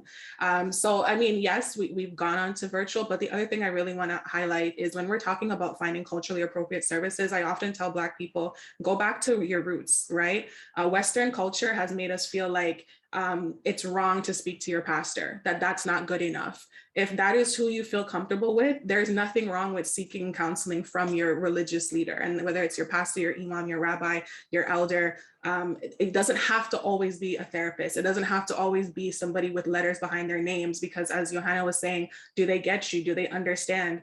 I've had white practitioners, and I've spent way too much time doing anti-Black racism training with them before I could even start talking about what I came to therapy for, right? So really being intentional about not just adhering to what, our culture pushes on us. If it's doctor, like if it's, for a lot of young Black boys that I've worked with, it's their coach, right? That's who they connect with the best. That's who they feel like they can talk to. So I feel like that's culturally appropriate, but also don't forget young people don't always benefit from the resources that we as adults can access. Yes, thank you so much for that, Sarah, and reminding us, right, the complexity of those pieces for those who are receiving these services at home, and it may not be a safe space to have these conversations. So thank you for sharing that. And I want to welcome Walied. Walied was not in a lot. I'm sure Walied knew, right, growing up in those homes. And what thoughts do you have around, how mental health services have changed, and how do we find those culturally appropriate supports? So I think the point was made that the pandemic has exacerbated mental health and the need for access. And unfortunately, the system wasn't built for Black, Indigenous, and BIPOC communities. So I think when I think about culture appropriate therapy, I think about stigma. I have to connect those two because if folks are not aware that it's appropriate to access therapy, that it's actually welcomed, that it's encouraged, that it's cool to access therapy, then we won't have those conversations. We also need to be intentional on who provides that care, and are they being recruited, early? Are they being provided support so that they're able to support their communities? We are a society. We're interconnected. We have neighborhood associations. We have community organizations. We have mosques, churches, synagogues, places of worship, spiritual spaces. All those spaces are interconnected. And are we sharing the resources? Are we talking to each other? Are we acting as a community? Because many BIPOC communities come from a tradition where we're invested in each other, that we act as one. That when someone is in crisis, we are all hurting, and not an individualistic, capitalistic sort of focus of how to patch things up for now. So that's sort of the attitude that I think we also need to challenge, is who is the system working for? So in culture appropriate therapy, I think we need to be intentional in making sure that it's accessible, even for young people. Because like my sister Sarah and others have said, we have to acknowledge that the pandemic will have an impact on young minds, especially because they will be now living in a new society, a very challenging society, where people are not able to not just inform themselves of this new world, but also like challenge biases, because a lot of folks will not be in spaces where there will be diversity. And also when it comes to finally making sure that this work is not just done intentionally, but it's resourced over time, right? Is there commitment from all stakeholders to actually support culture appropriate therapies in their communities? Is it a priority? Thank you for sharing that. And Nochole, I'd love for you to join us as well on this piece. Well, I think the first thing of support, culturally supportive ways that we can access during this pandemic is, and this goes for all, is universal, is first of all, is connection to the land in any way that is done. I remember as a child, when I would go through trauma and stress, I would just even looking outside to the sky. I know it's something simple, but it's something that we all know in our cultural ways is to connect with the land. So that is the number one. And what in the Indigenous community here in Toronto, one of the things that I have seen is to know whether it's culturally appropriate is where is it coming from. So we were very fortunate when the pandemic first hit to have many different community members form different ways of support where there was gap. So Toronto Indigenous Harm Reduction was one.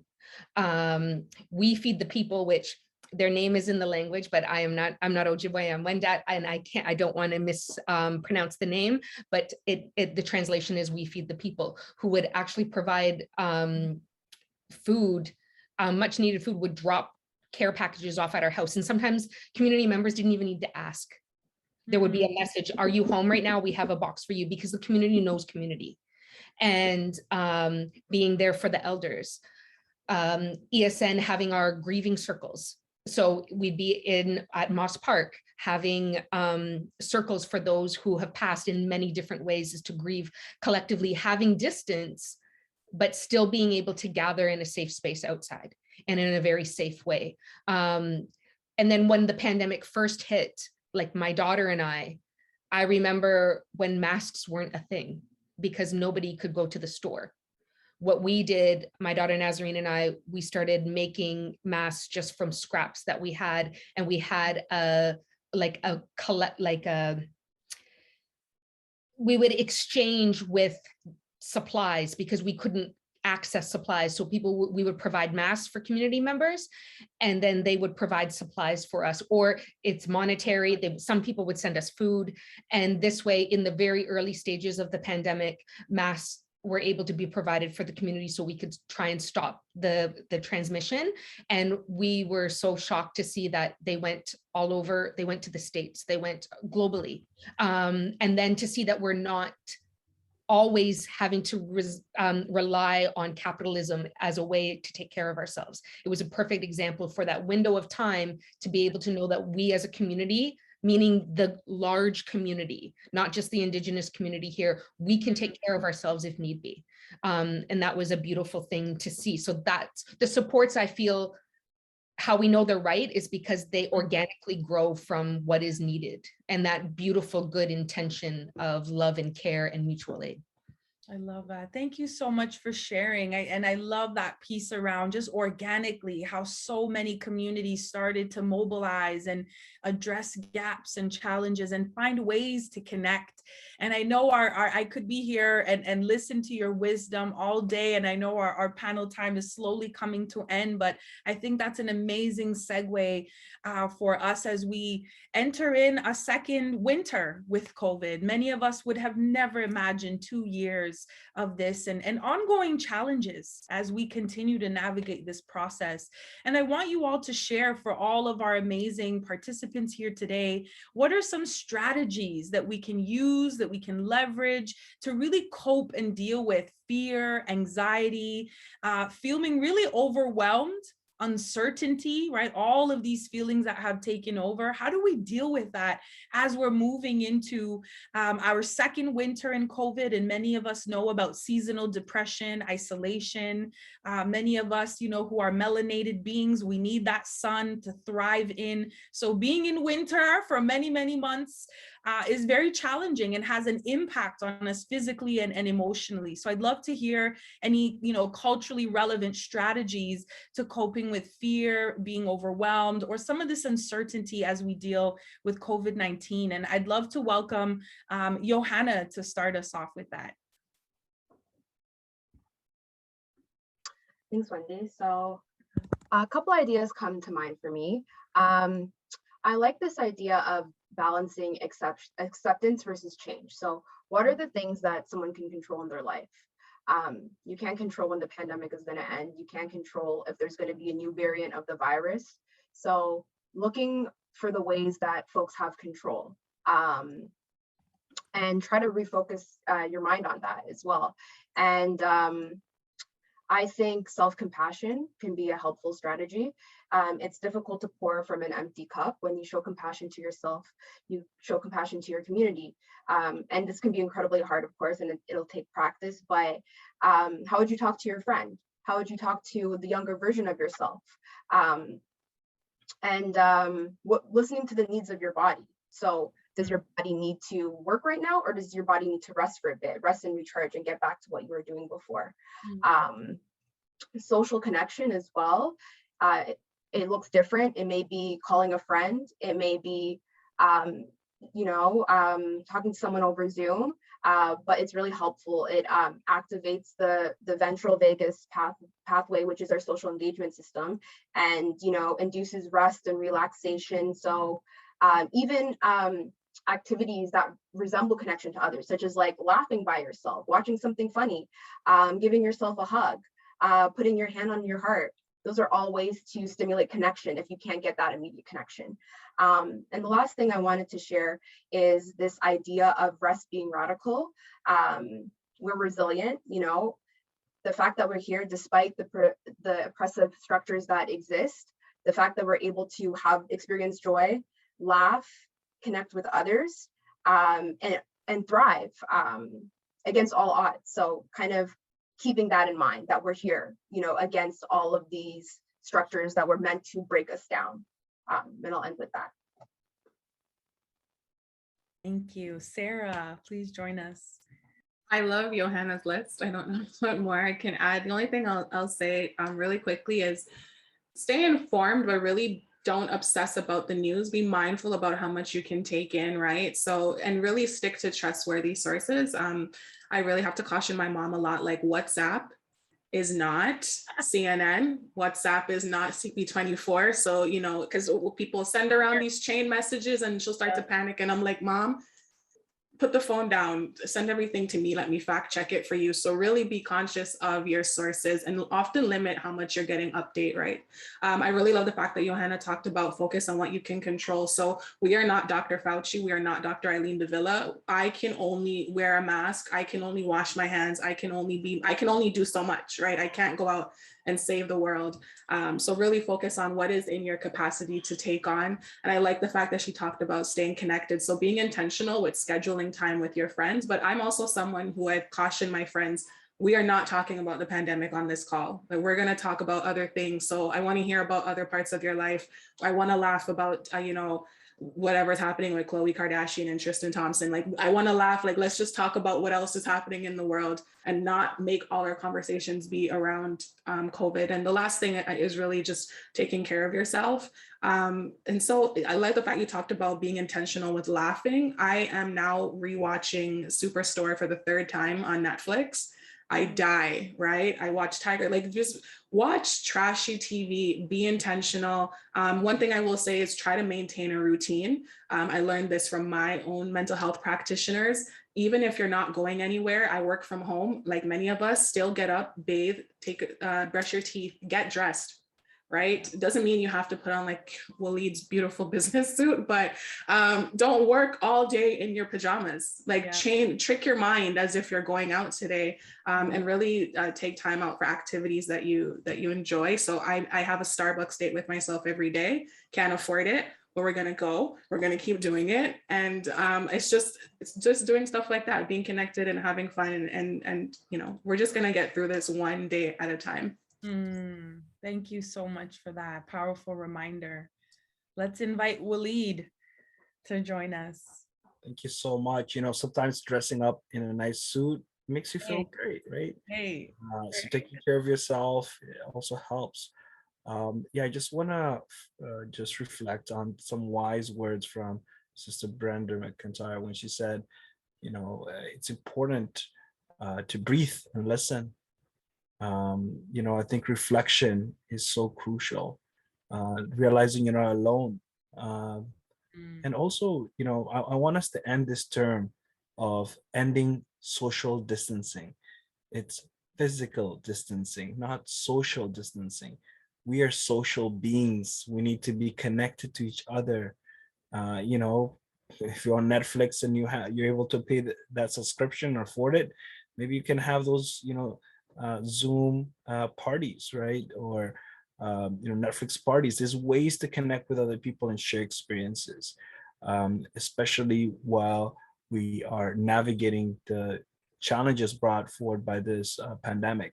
And when I think about its impact, I also think about the global impact. Let's not forget that because of global vaccine inequity, we will be challenged by new variances, and many of us will lose family members abroad. So making sure that we have a safe space to mourn, to get the supports. We talked about culture appropriate supports, making sure that we're prepared, to navigate the hard times, while we look forward to the good times and create good times, because it's also important to do that. Life's short. We don't want for time to pass so quick. I can't believe it's 2022 already. It's almost ending 2021, and the pandemic just happened. The reflection by our amazing MC Wendy earlier just exposes how fast time can fly. So when we're addressing anxieties and fears that we can't control, let's realize that we're all in it together. And if we're actually invested in each other, we will recover soon, and the good times will will actually happen sooner than we ever thought. And mental health is not just a pandemic crisis; it's going to be after the pandemic. So we have to think about long-term strategies to best support each other, not just here but also abroad. Because just like we are one, we're also not just social beings, we're emotional beings. And when other human beings are hurt, it has an impact on all of us. Thank you. Thank you so much, Walied. And Nochole, we'd love to hear from you. Any culturally appropriate strategies to dealing with that fear, feeling overwhelmed, and the uncertainty of COVID-19? Well, everyone here, all the other panelists showed great ways to connect to our humanity. So there's nothing that I can add that they already haven't elegantly added. The only thing that I think of when I think of, it's hard during the pandemic because it's something that this is the first pandemic we've collectively gone through together, right? So it's hard under these circumstances, but when I think of fear, the first thing I think of is John Trudell's teachings. And for those of you who don't know John Trudell, or those of you who do know how much of a powerful teacher they are, or you can come to know of him.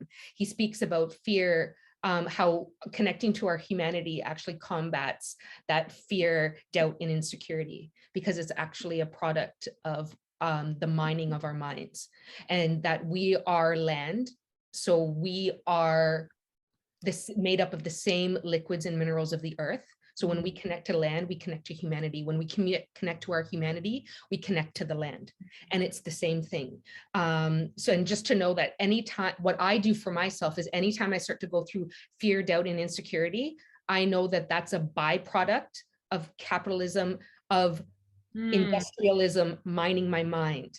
Yeah. So I try my best in the circumstance, because this is a very heavy circumstance of this pandemic, but try my best to connect to my humanity as best I can. And also know that when I can't readily do that quickly, to be loving and forgiving to myself. And then that connects me back to humanity, is to be loving and caring and kind to ourselves and others, and then we are being kind and loving to the land.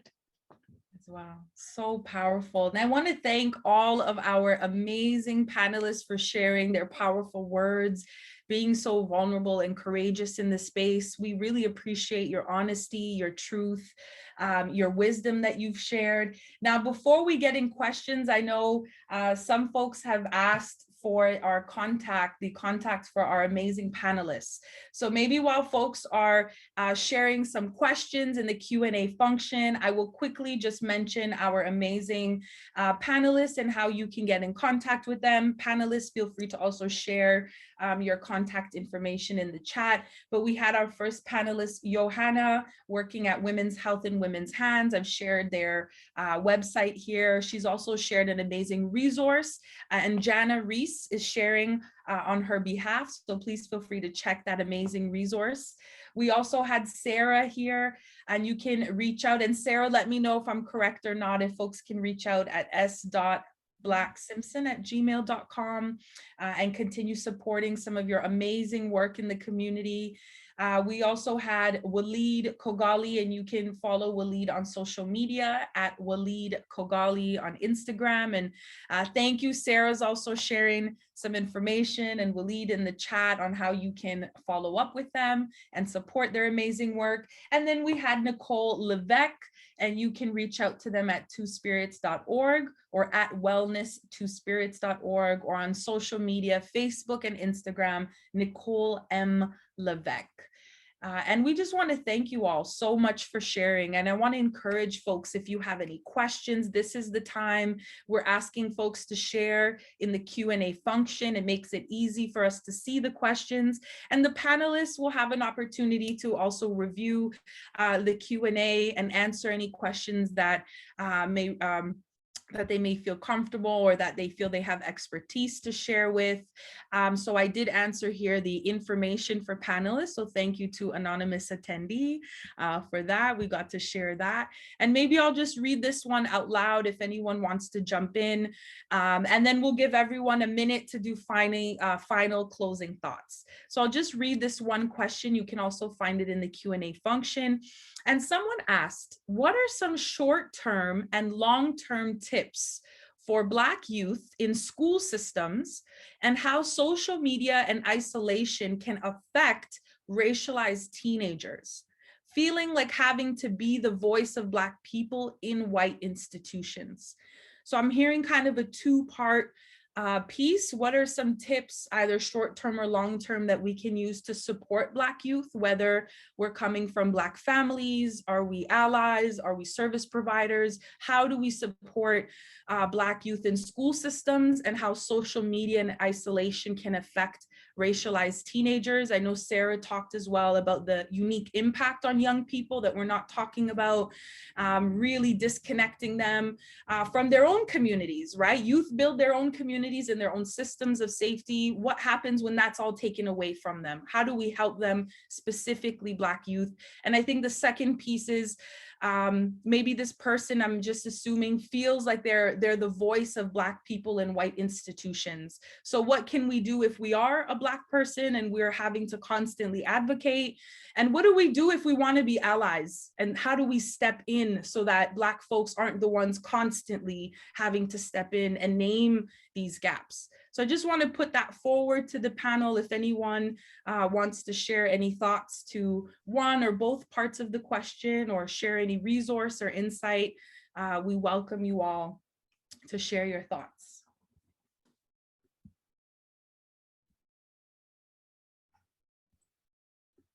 I can quickly start by just saying, I think it's important for us to make sure that youth have the agency to reclaim those spaces.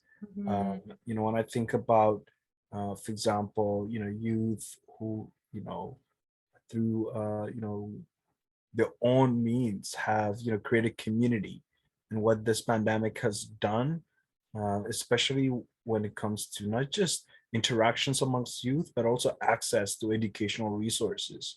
You know, the fact that, you know, not, you know, many people could afford laptops or software or all this additional costs that are now borne by families who are, you know, dealing with layoffs, job losses, and also other mental health needs, right? So, like, you know, we can't, you know, just sort of talk about youth as if they're just a separate group. They're connected to their families, and what happens in those families will affect the youth.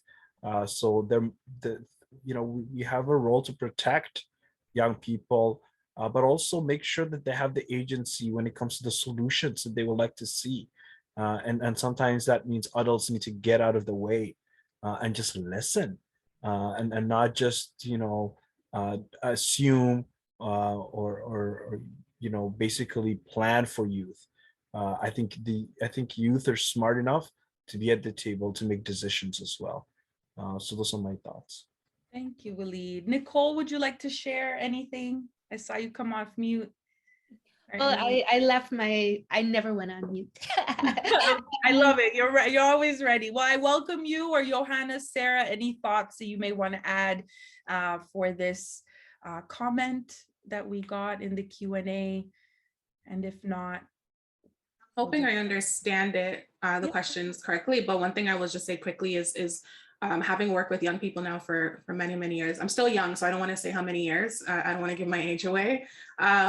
Is really teaching them healthy coping strategies, right? When we're talking about social media, of course, when I was a teenager, Friday we would leave school and then there was a break, right? Until Monday. And now these young people, it's following them. And there's people from BC who are telling you you're a loser. And there's people from Nova Scotia who are jumping online. So really teaching them healthy coping strategies, not to believe everything that they see online. But I also want to really encourage parents and guardians to look for those culturally appropriate services. Again, not everybody works best at CAMH, but there are some amazing youth-focused organizations that are arts-based, that are dance-based, that are sports-based. I see Walied in the background, you have Regent Park up, but one of the greatest organizations that I really promote, and I hope anyone doesn't have a issue with them, is MLSE Launchpad.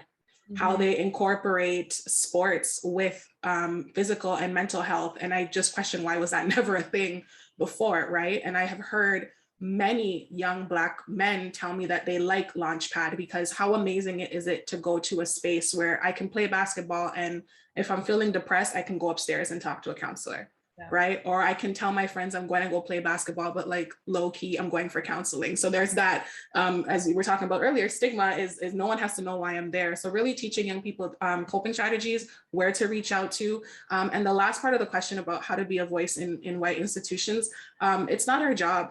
And as racialized people, we need to stop. And I remember recently taking on something like that, and a Black mentor of mine said, it's not your job.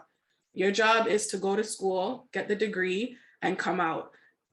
All of this is not your job. And sometimes we have to, it's really quick, I'll just say, I was sick last week and I went to the doctor, and my doctor's amazing, he's Black, and he said, you have Black woman syndrome.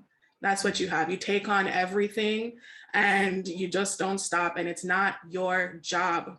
Go to work, do your work, get out. Don't take on what this person's doing at work. Don't take on all of that. So maybe it's disheartening to hear that, but really recognizing, as we were talking about with COVID, what am I able to do here? And children need to be children.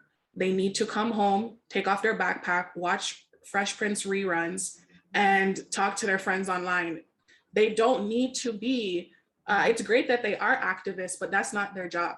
It's not for them to be climate change and criminal justice reform. Be a child, waste your money, waste your time. And then when you're old, you can take on all of these big people issues. So that's what I have to add. Thank you so much for sharing that. We really appreciate it. And I think those are really powerful words. And thank you to those who shared questions in the chat box. We appreciate. And I just want to give our amazing panelists maybe a minute or so to wrap up with any final thoughts, any final tips or words of advice, any ways that people can stay contacted and in touch with you and your amazing work. So maybe we want to start off with Yohanna and give everyone about a minute or so to share some final thoughts. So ways to get connected. So folks can contact me through my work email, yohanna@women'shealthandwomen'shands.com. And yeah, I think as Sarah was talking about before, just recognizing what we can and cannot do, and just giving ourselves that time to rest, to recuperate, to continue to engage in these important conversations and to dismantle these oppressive systems that exist. I think those are all really important things. And just remembering that, yeah, it's not our responsibility to solve all these problems that were not created by us. But if we want to, if that's the energy that we do have, then, try it out, see how it goes. If you have the energy for it, by all means do so. But yeah, I really liked what Sarah said right there. So that's all I have to say. Thank you, everyone. Sarah, would you like to share any final thoughts with us?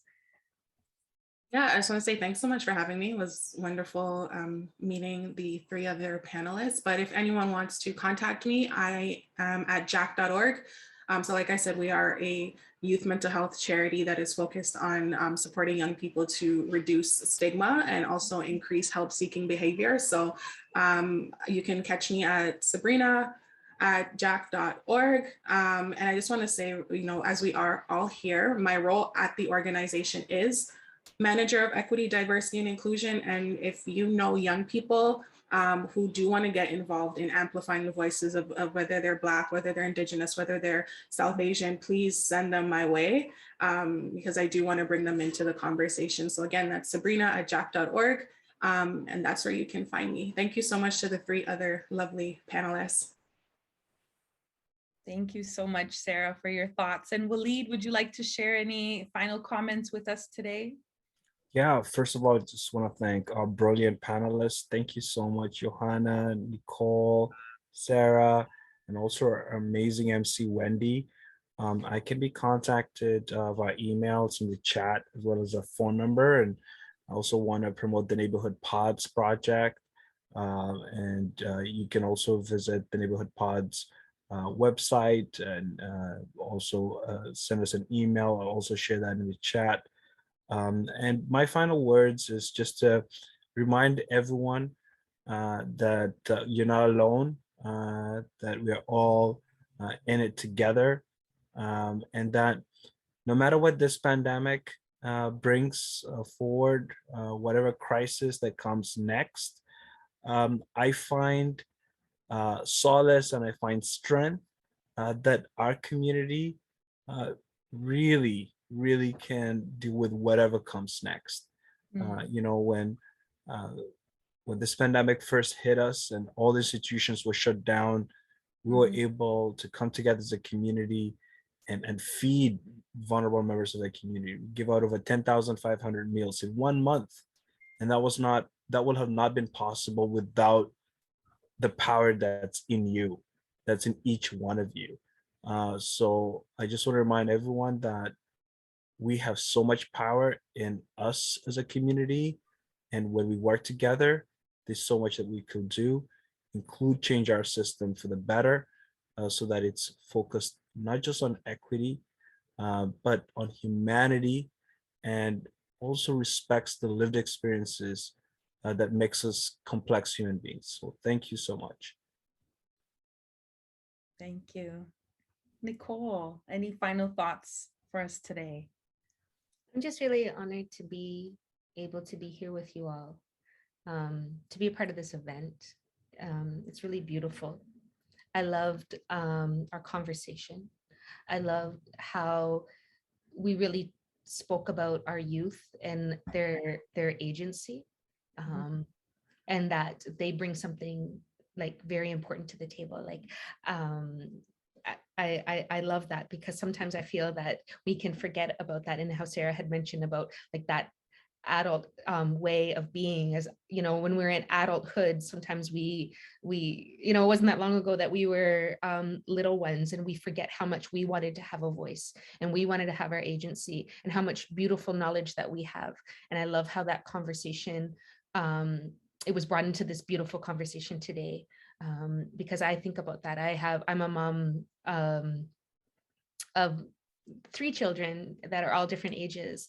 And I know that my 17-year-old child really struggled. And I know that I was able to watch them on their own, find their own way and have their own voice, know what they liked. And sometimes I see their friends struggling and not being able to have that, and how even sometimes my child struggles too. So I loved the beautiful conversation today that really spoke to that. I really loved that, because they're our future. Like I tell my children, I'm going to be gone one day, or I'm going to be like real old just watching things, and it's them that are going to be building the future, and we're going to be there to support them. So I loved being a part of this conversation and hearing all of the beautiful panelists speak about that. It really made me feel good. So I get to leave this conversation with a lot to think about, and I really appreciate that a lot. Thank you. Thank you so deeply and profoundly to our amazing panelists. I know I say this behalf of our planning committee and the audience. We truly took away so much wisdom and expertise from today. So thank you all. Thank you for sharing your contacts, and please continue to support the work. The conversation does not end here. This is really us planting the seeds of consciousness and inspiration in each and every one of you here today to reach out and continue to support these amazing people and organizations in their profound work. So thank you all so much to our panelists, and we wish you all a good evening. And we're going to continue on with our final piece of our event as our time slowly comes to an end. We really want to hear your feedback, right? Before we move into our healing circle, we want to take the opportunity to really check in with our amazing audience who's been here with us today. I know folks may be coming in or leaving soon, so we really want to ask if folks can take a moment right now to share their feedback in the event today. And you're going to see in the chat some folks sharing the evaluation link, and we would really ask if folks can take a moment to share their feedback. What has worked? What can we improve on in these online events that we have? So we really ask for folks to continue to share their feedback so that we can continue to serve our community in meaningful ways. And before we get into our piece with our virtual healing circle, we wanted to just share some quick entertainment with you all and introduce our next performer. Spoken by T is a spoken word artist from Mississauga. She uses the art of poetry as a form of expression, a way to heal and communicate with her community about topics relating to racial and female experiences, mental health, social justice, and much more. So we want to share this amazing piece by Spoken by T as a great treat for you all as we prepare to move into our virtual healing activity.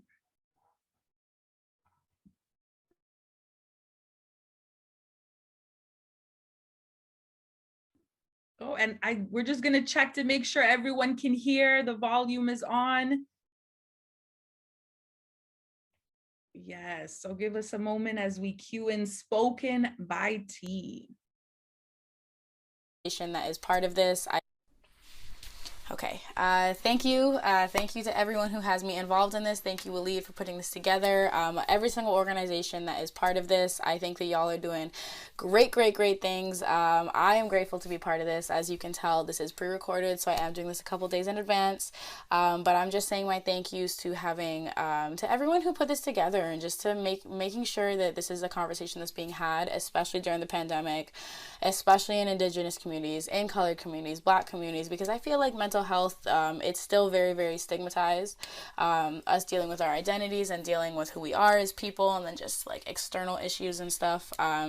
It's definitely a conversation that needs to be had a little bit more. So I am grateful to be part of this. I am thankful to be part of this. And yeah, my name is T. I should have said that at the beginning. My name is T. I'm a poet. My Instagram is Spoken by T. I've been doing this a couple years, more than a couple years, but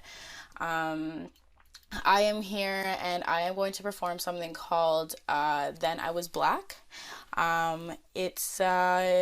It's basically me talking about me kind of figuring out my identity as a biracial female, and just kind of what it's felt like over the years. So yeah, I'm just gonna go straight into it. This is me in my humble home right at my desk. I got my little body mic here, and I hope that you guys enjoy it.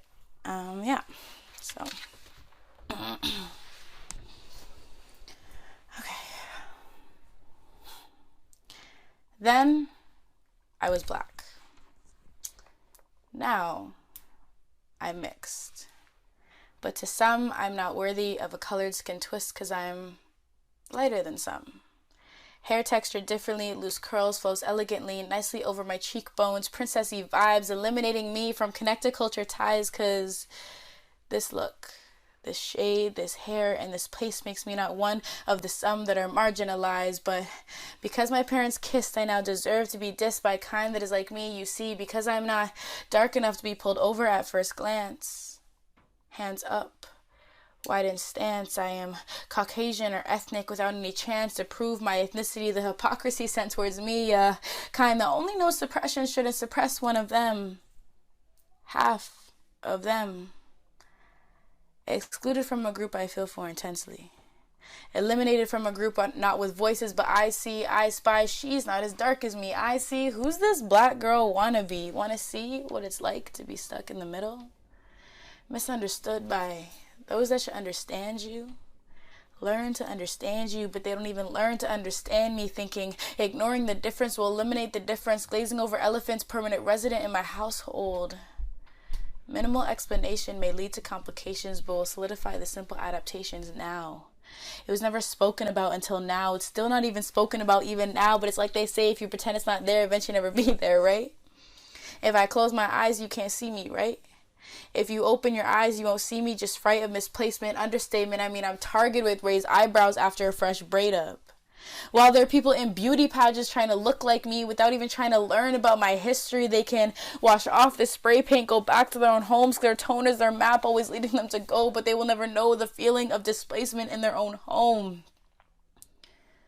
Own street. Own school, no seat, heads turn, question asked, what's your background? Think fast.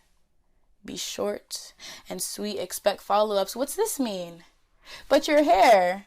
It's not fair, constantly justifying my genetics. There was no modification. It's pathetic. I look ethnic. Yeah, okay. Tell me something I don't know about your day. Ask about mine. I've got more to say. You want me for my words, not my face, not my light skin privileges, what they want to call it, not my long hair. Shouldn't care when the rest want to question it, when the rest want to express their jealousness. Use it as leverage to limit my blackness. Like, yeah, okay, I get it. I don't know the nappy hair development from 3-hour naps, but I do know displacement, uncomfortable replacement, because now I'm light skinned. 70 years ago, I was forbidden. Now I'm apparently the next hottest thing. I was just going to end the video, but I realized that I still have to say my thanks.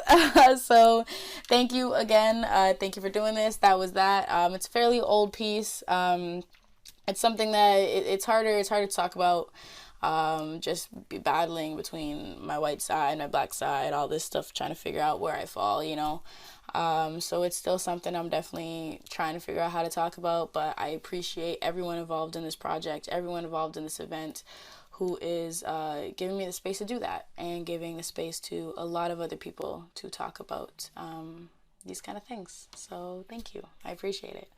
And I hope you all enjoy the rest of the event. Well, that's it for me. Amazing. And we're so grateful for Spoken by T for sharing that powerful piece around identity and how that too was an experience that impacts so much of our young people. And we're so grateful for her. Please continue to support her amazing work on social media at Spoken by T on Instagram. Shout her out, like her stuff, let her know how you enjoyed her work today. And our final piece before we get into our virtual healing activity and wrapping up with our honor song today, we wanted to introduce the amazing Afro-Caribbean dance group C-FLAVA. And this performance is from 4 talented African Canadian women who are no strangers to using music and dance to take up space and to fight oppression. They promote unity through African and Caribbean communities by showing how African diaspora communities can also make money, and that doesn't need to determine whether you can live or express your dreams. So I love that, challenging the capitalistic system by finding ways to really make money doing what you love. And these 4 ladies love what they do and bring that flavor wherever they go. So we want to welcome Leah Hibbert, Lydia Onagorua, Shakoy Hibbert, and Aliv Comrie as we join them to share our final performance for this evening. Really excited to have them come up.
Amazing. And big shout out to our fan favorite C-FLAVA Afro-Caribbean dance.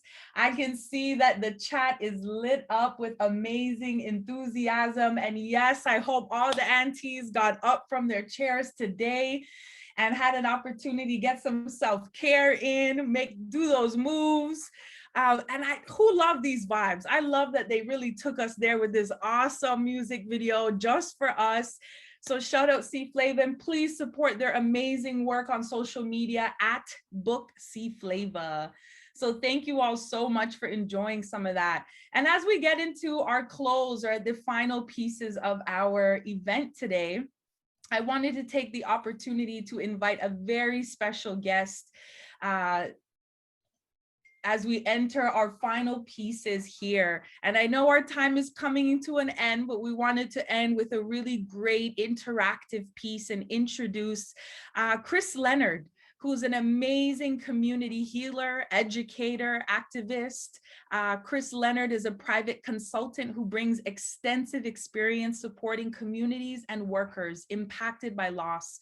Her process, facilitation, and trainings are grounded in anti-oppression, resilience, and holistic frameworks that build capacities in areas of trauma, grief, impact debriefing, and restorative practices.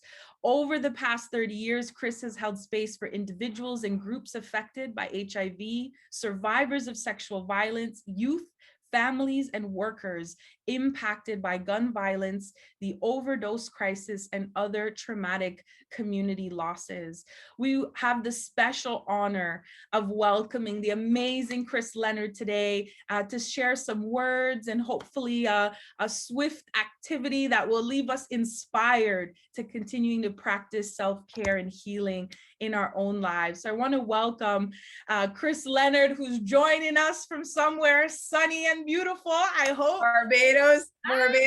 Just a picture though, just a picture. Right. And we're gonna have to go and celebrate Barbados and this historic moment this week with Barbados and our first female prime minister and president, Mia Mottley. So we're so excited. And Chris, we're happy to have you here. So thank you for joining us. And we're hoping that we can lead something interactive with our amazing audience today before we close things off around 6:20, 6:25, an honor song. So just thank you for coming in and being here with us. All right.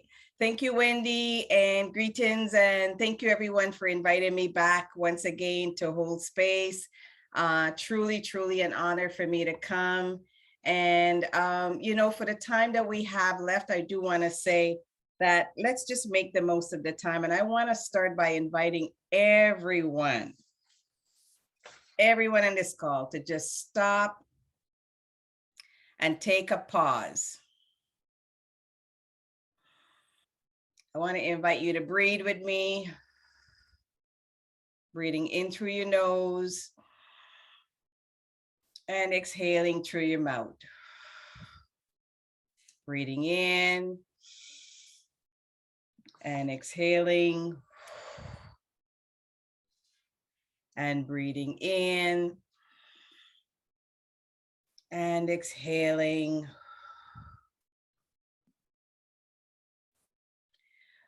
So that we can come into presence with ourselves and be present with each other. When we extend or inhale and exhalation, breathing slowly in and breathing out. Breathing in and breathing out. What we're doing when we breathe slowly and deeply, we're helping our parasympathetic, we're helping our nervous system, forget the big word, we're helping our nervous system to slow down, to rest. That slows down our heart rate. Many of us in this pandemic, because we know Black, Indigenous, racialized community, queer and trans community have been disproportionately impacted by this pandemic. And many of us have been living day to day in fight-flight mode. So breathing slowly and deeply helps our nervous system, because our nervous system has been activated, overactivated because of the chronic stress, the anxiety, the fear, the grief, the loss, the depression. It sounds like all the stuff that you guys have been talking about earlier. So resetting, giving ourselves a moment to pause from moment to moment, wherever you find yourself, when you get off this call and you're going on to your next thing, or tomorrow as you're rushing about in your day, catch yourself. Self-awareness is the thing that I have to practice, that many of us need to be practicing from moment to moment. Not when we just wake up and we do our prayers and our mindfulness and our meditation in the morning or before we go to bed. When we need these tools is when we're in the middle of the fire. When stuff is going down, we need to be able to stop, breathe, maybe even put your hands on your heart and breathe, and practice some self-compassion before you respond. Practice some self-compassion before let me not say you, because I need to do this too, before we react. When we breathe and we ground and we reset, we are able to see more clearly, respond in a way that might not cause harm to others, and we're able to move into whatever the situation is called for more skillfully. So I want to leave that with you. Practice self-compassion. Another thing I want to leave you with is thinking about these 3 questions. And we don't have time. I was going to do some processing, but we don't have time. So if somebody can type it in the chat for me. Who am I? Asking yourself the question, who am I? Who have I been over the last 20 months? Reflecting on who have I been? And the last question is, who am I becoming? As we're moving forward in this time where we thought things were coming back to, well, I don't even want to say normal, because there's no going back to no normal, and there never was normal, but we thought somehow things were coming back to some semblance of what familiar for us. And now there's a new variant, right? Who am I becoming as I continue to live in a state of perpetual uncertainty that is prolonged? I don't know. We don't know when things will shift to what was. And so we're taking a moment to reflect on that question. We're coming up on the end of a year. So it's really a good opportunity for us to check in with ourselves and to see that, things have been hard, but I survived. So what were the things that I had? What were the qualities? What were the strengths? What were the supports? Who were the people that I went to that helped to hold me up? Who were the people that I could go to and name and empty out and name what's been real and hard for me? So we want to embrace, reflect on that. And we want to affirm those people, and we want to affirm and validate ourselves, because we got here. So we did something right. As hard as it was, we have to stop and reflect and pause and give ourselves a moment to celebrate, even in the hard times that we're living in. So where do you go to hold yourself up? Who's that one person you can call and just howl at the moon and say whatever you need to say, and they're not going to try to fix you. They're not going to judge you. So who are those people for you? And if you don't have those people, who can you tap to be that for you? And you need to let them know they're not doing counseling. All they need to do is I call and I just let it rip. And then when I'm done, I can say thank you and I can move on. Because sometimes just taking the cork out, giving ourselves permission to risk telling it like it is, helps to fill us up. One last piece I want to share before I go in terms of another practice that we can do when we're feeling dysregulated, when we're feeling activated, when we're feeling scared. Just push your feet on the ground, wherever you are. Put your feet on the ground and breathe. Mama Earth has been holding us up and carrying us, even in spite of all that we've been doing to not honor her. You know, we have not been good stewards of this land. But you know what? She's still there for us. So we need to remember that we have the support of Mama Earth holding us up. So put your feet on the ground when you're feeling dysregulated. Put your feet on the ground when you're feeling like you're tilting. Can anybody relate to having a moment where you feel like, oh my God, I'm falling? Maybe falling emotionally, falling mentally, falling physically, falling psychologically. You know, mental health, all of our mental health, and I'm saying I'm putting myself in there, have been challenged, we've been stretched mentally, emotionally, we've been stretched. Thank you, Zanelli. Yes, grounding is key. Having our feet firmly on the ground. And you know what? That we can do when we're out and about. Sometimes I was part of a circle the other day and it says, lie down on the ground in your home. You know, we're not telling you to go outside. It's cold outside right now. If it was summer though, that would have been good because to bring in all the healing energies of the earth.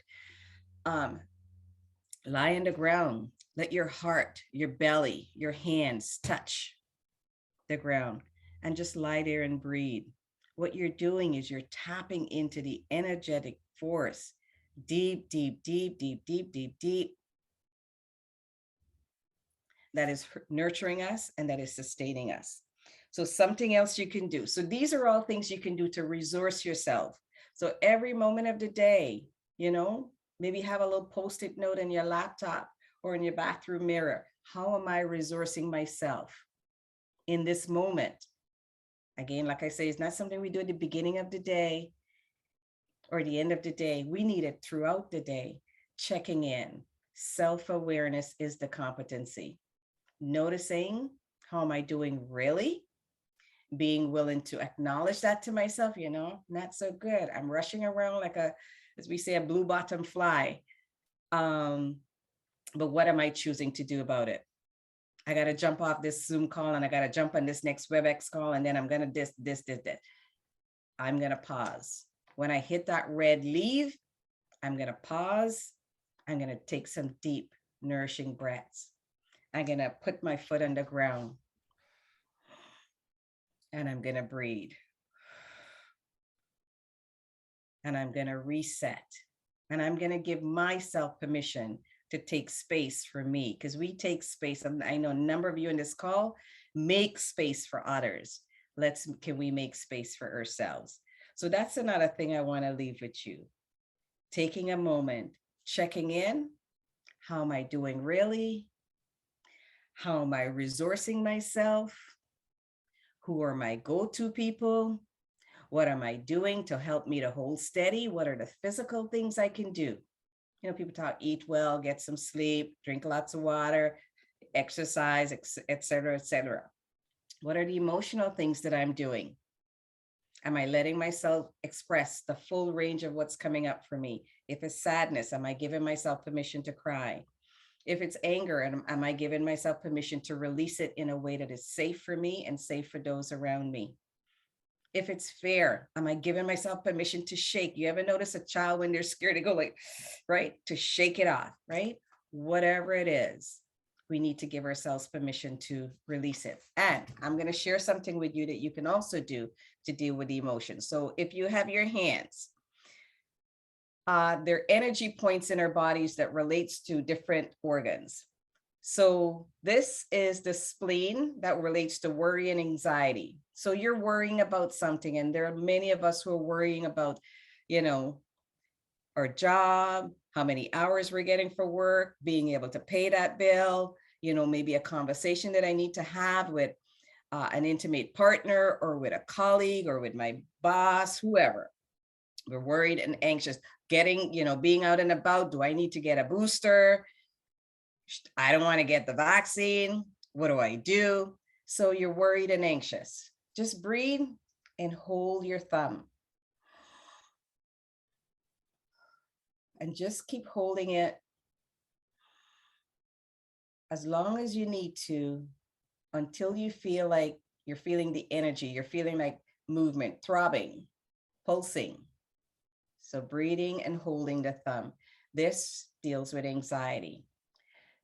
The index finger, it relates to the kidney. That has to do with fear. So again, I'm feeling scared about something. And this feeling is just in me, you know, I don't know what to do with it. I don't know how to shake it off. Breathe and hold your index finger. For those of you who've had acupuncture, these acupressure, so we're just applying pressure. Acupuncture applies the needles to stimulate the flow of energy and to circulate the energy. We're just applying pressure with our hands. So this is relates to the kidney, and this is for fear. Can anybody guess which one this is for? Which emotion? Put it in the chat, quick. Which emotion? This anger. You know that, Zanelli, because what do people do when they get angry? They flip the bird, right? So we don't want to be flipping the bird, but what we want to do is to help our liver meridian that relates to anger. That's when you get upset and you get mad and people's eyes get red and then they start to, you know, like all the pulsing that's happening up here. Just breathe and hold and practice some self acupressure to help yourself sit with your anger and shift the anger. Not that it shouldn't be expressed, but give yourself a moment to hold yourself and to shift that energy so that it comes down, and then you can choose how you want to respond. So be in the experience. If someone can put this in the chat for me, be in the experience.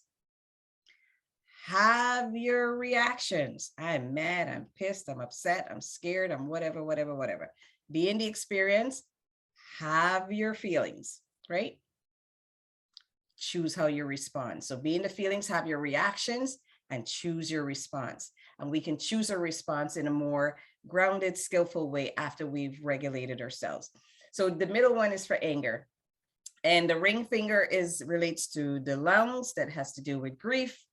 And so when we're feeling sad, when we're feeling full, and there's a lot for us to be sad about in terms of losses, COVID deaths, community violence, opioid poisonings. Oh my God.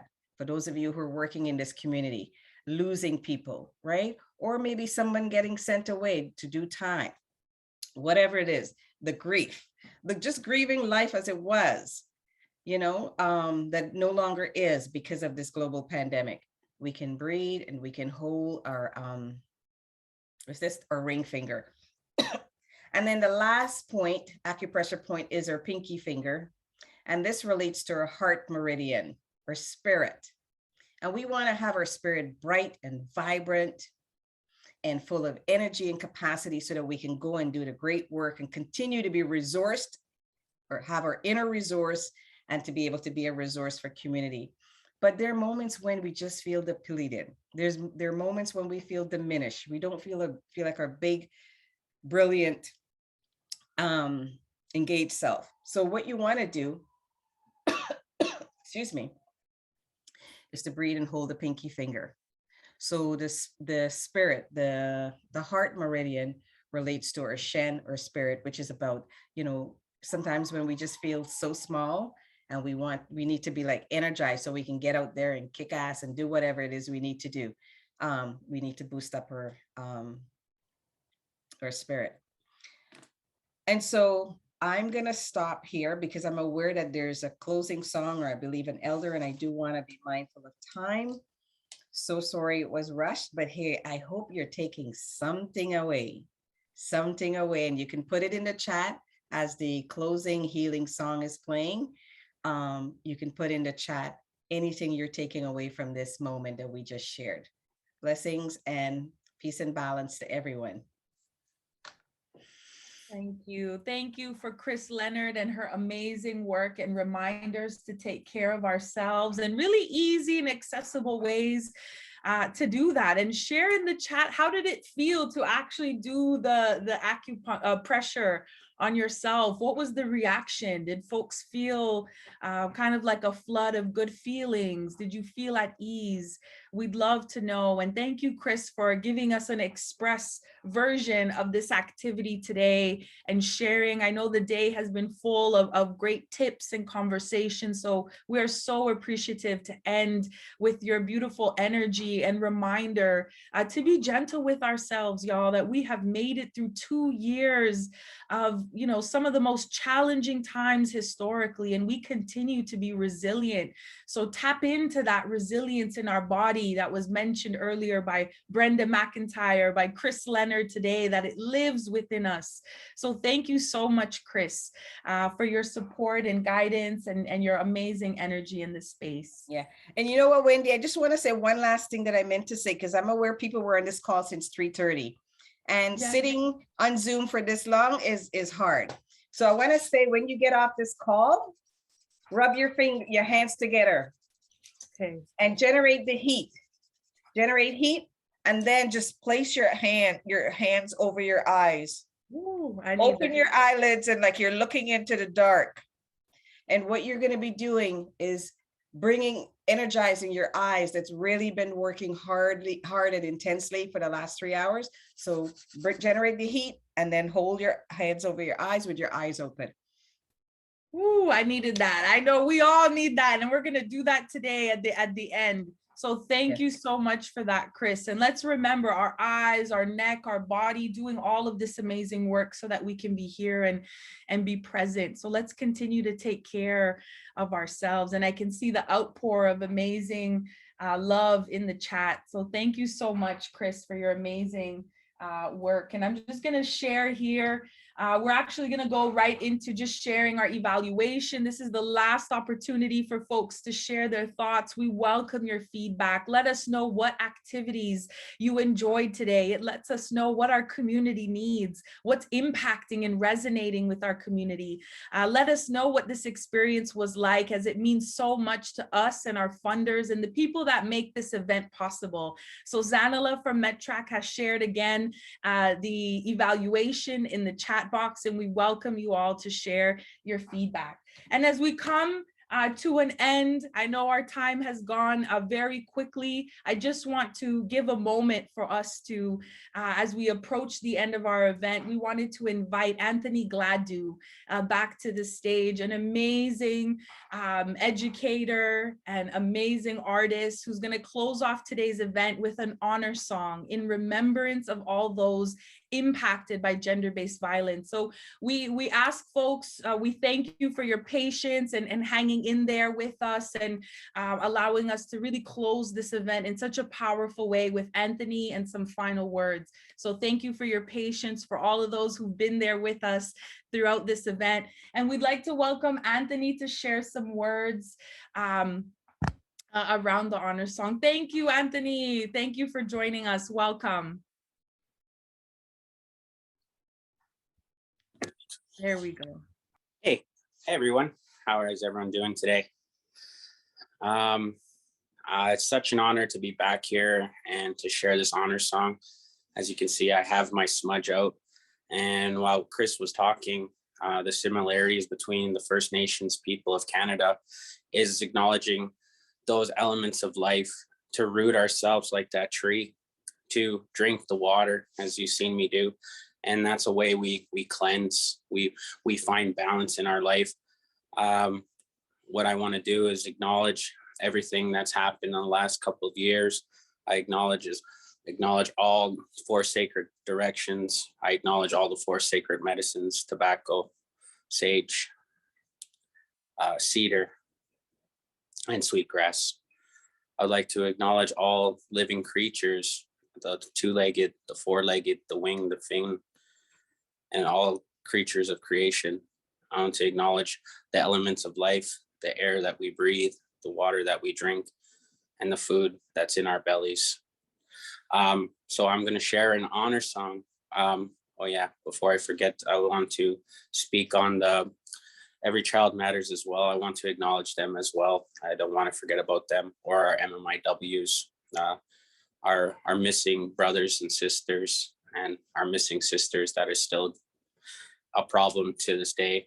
I made a song last year on my flute to honor those lost sisters, but I want to sing a traditional honor song as well. I'll try not to take up too much of your time, but I want to leave you on a positive note, and that will be with my flute. So I'm just going to get right into it. This song was shared from an elder. Her name was Diane Bear. And this is to honor those MMIWs. So, miigwech.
And again, that was a traditional honor song to honor those loved ones that passed. That they're always in our minds, they're always in our hearts, and this smudge is here to fill all of our hearts. I'm smudging for everyone here in attendance today, and that we never forget our sisters, and that we continue the good fight that we're doing today. And on that note, I want to share this song that I made for our sisters. And this is a personal song to me that I dedicated to this movement. And when I thought of this song, I went deep into prayer under the full moon to represent that full moon cycle that the woman possess. And I thought of this song and I played this under the full moon, and I want to share it with everyone today. So.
Miigwech.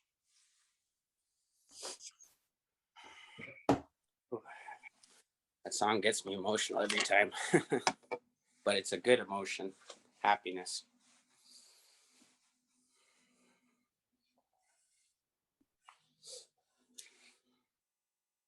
I want to thank you, Anthony, so much for sharing this performance and honoring all the lives lost throughout this year and our lifetime due to gender-based violence, colonialism, and anti-Indigenous racism. I can see in the chat that people could feel that powerful and emotional performance through the screen. And I hope that it touched and inspired you all to be a part of the movement and take action to create a safer space and world for girls, women, trans women, femme, especially those from the Black and Indigenous community. And as we close today's conversation, we want to thank everyone so much for coming out today, for staying later, and being a part of this important and amazing performance that Anthony just opened up for us. And an event full of powerful testimonials and incredible performances. We really hope that you all leave today feeling a renewed sense of community and support, and knowing that each and every one of us have a role to play in ending gender-based violence, but also racism and colonialism, and building safer society for all people. We all have the power to stop it from happening in our communities, in our own families and circles. And if you see something, use your voice and say something. Even if you're unsure, say something and check in. Your voice and your actions have the power to change someone's life. And this issue is all of our business, and we all need to be a part of the solution. You can support by listening and believing victims and survivors of violence. This may seem like a small step, but its impact is huge. And this will be a challenging winter for so many of us ahead. So please reach out and support others, support those experiencing isolation, even if it's by phone or text. It's time that we continue to show our communities, our neighbors and our families and our loved ones and those around us compassion during these difficult times. Let people know that you're there for them and that you care about them.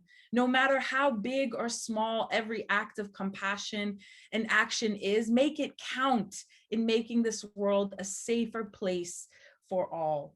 We want to thank you all so much for being a part of this annual event. We wanted to take this moment to invite the various agencies who are a part of the planning committee and bringing this event to life.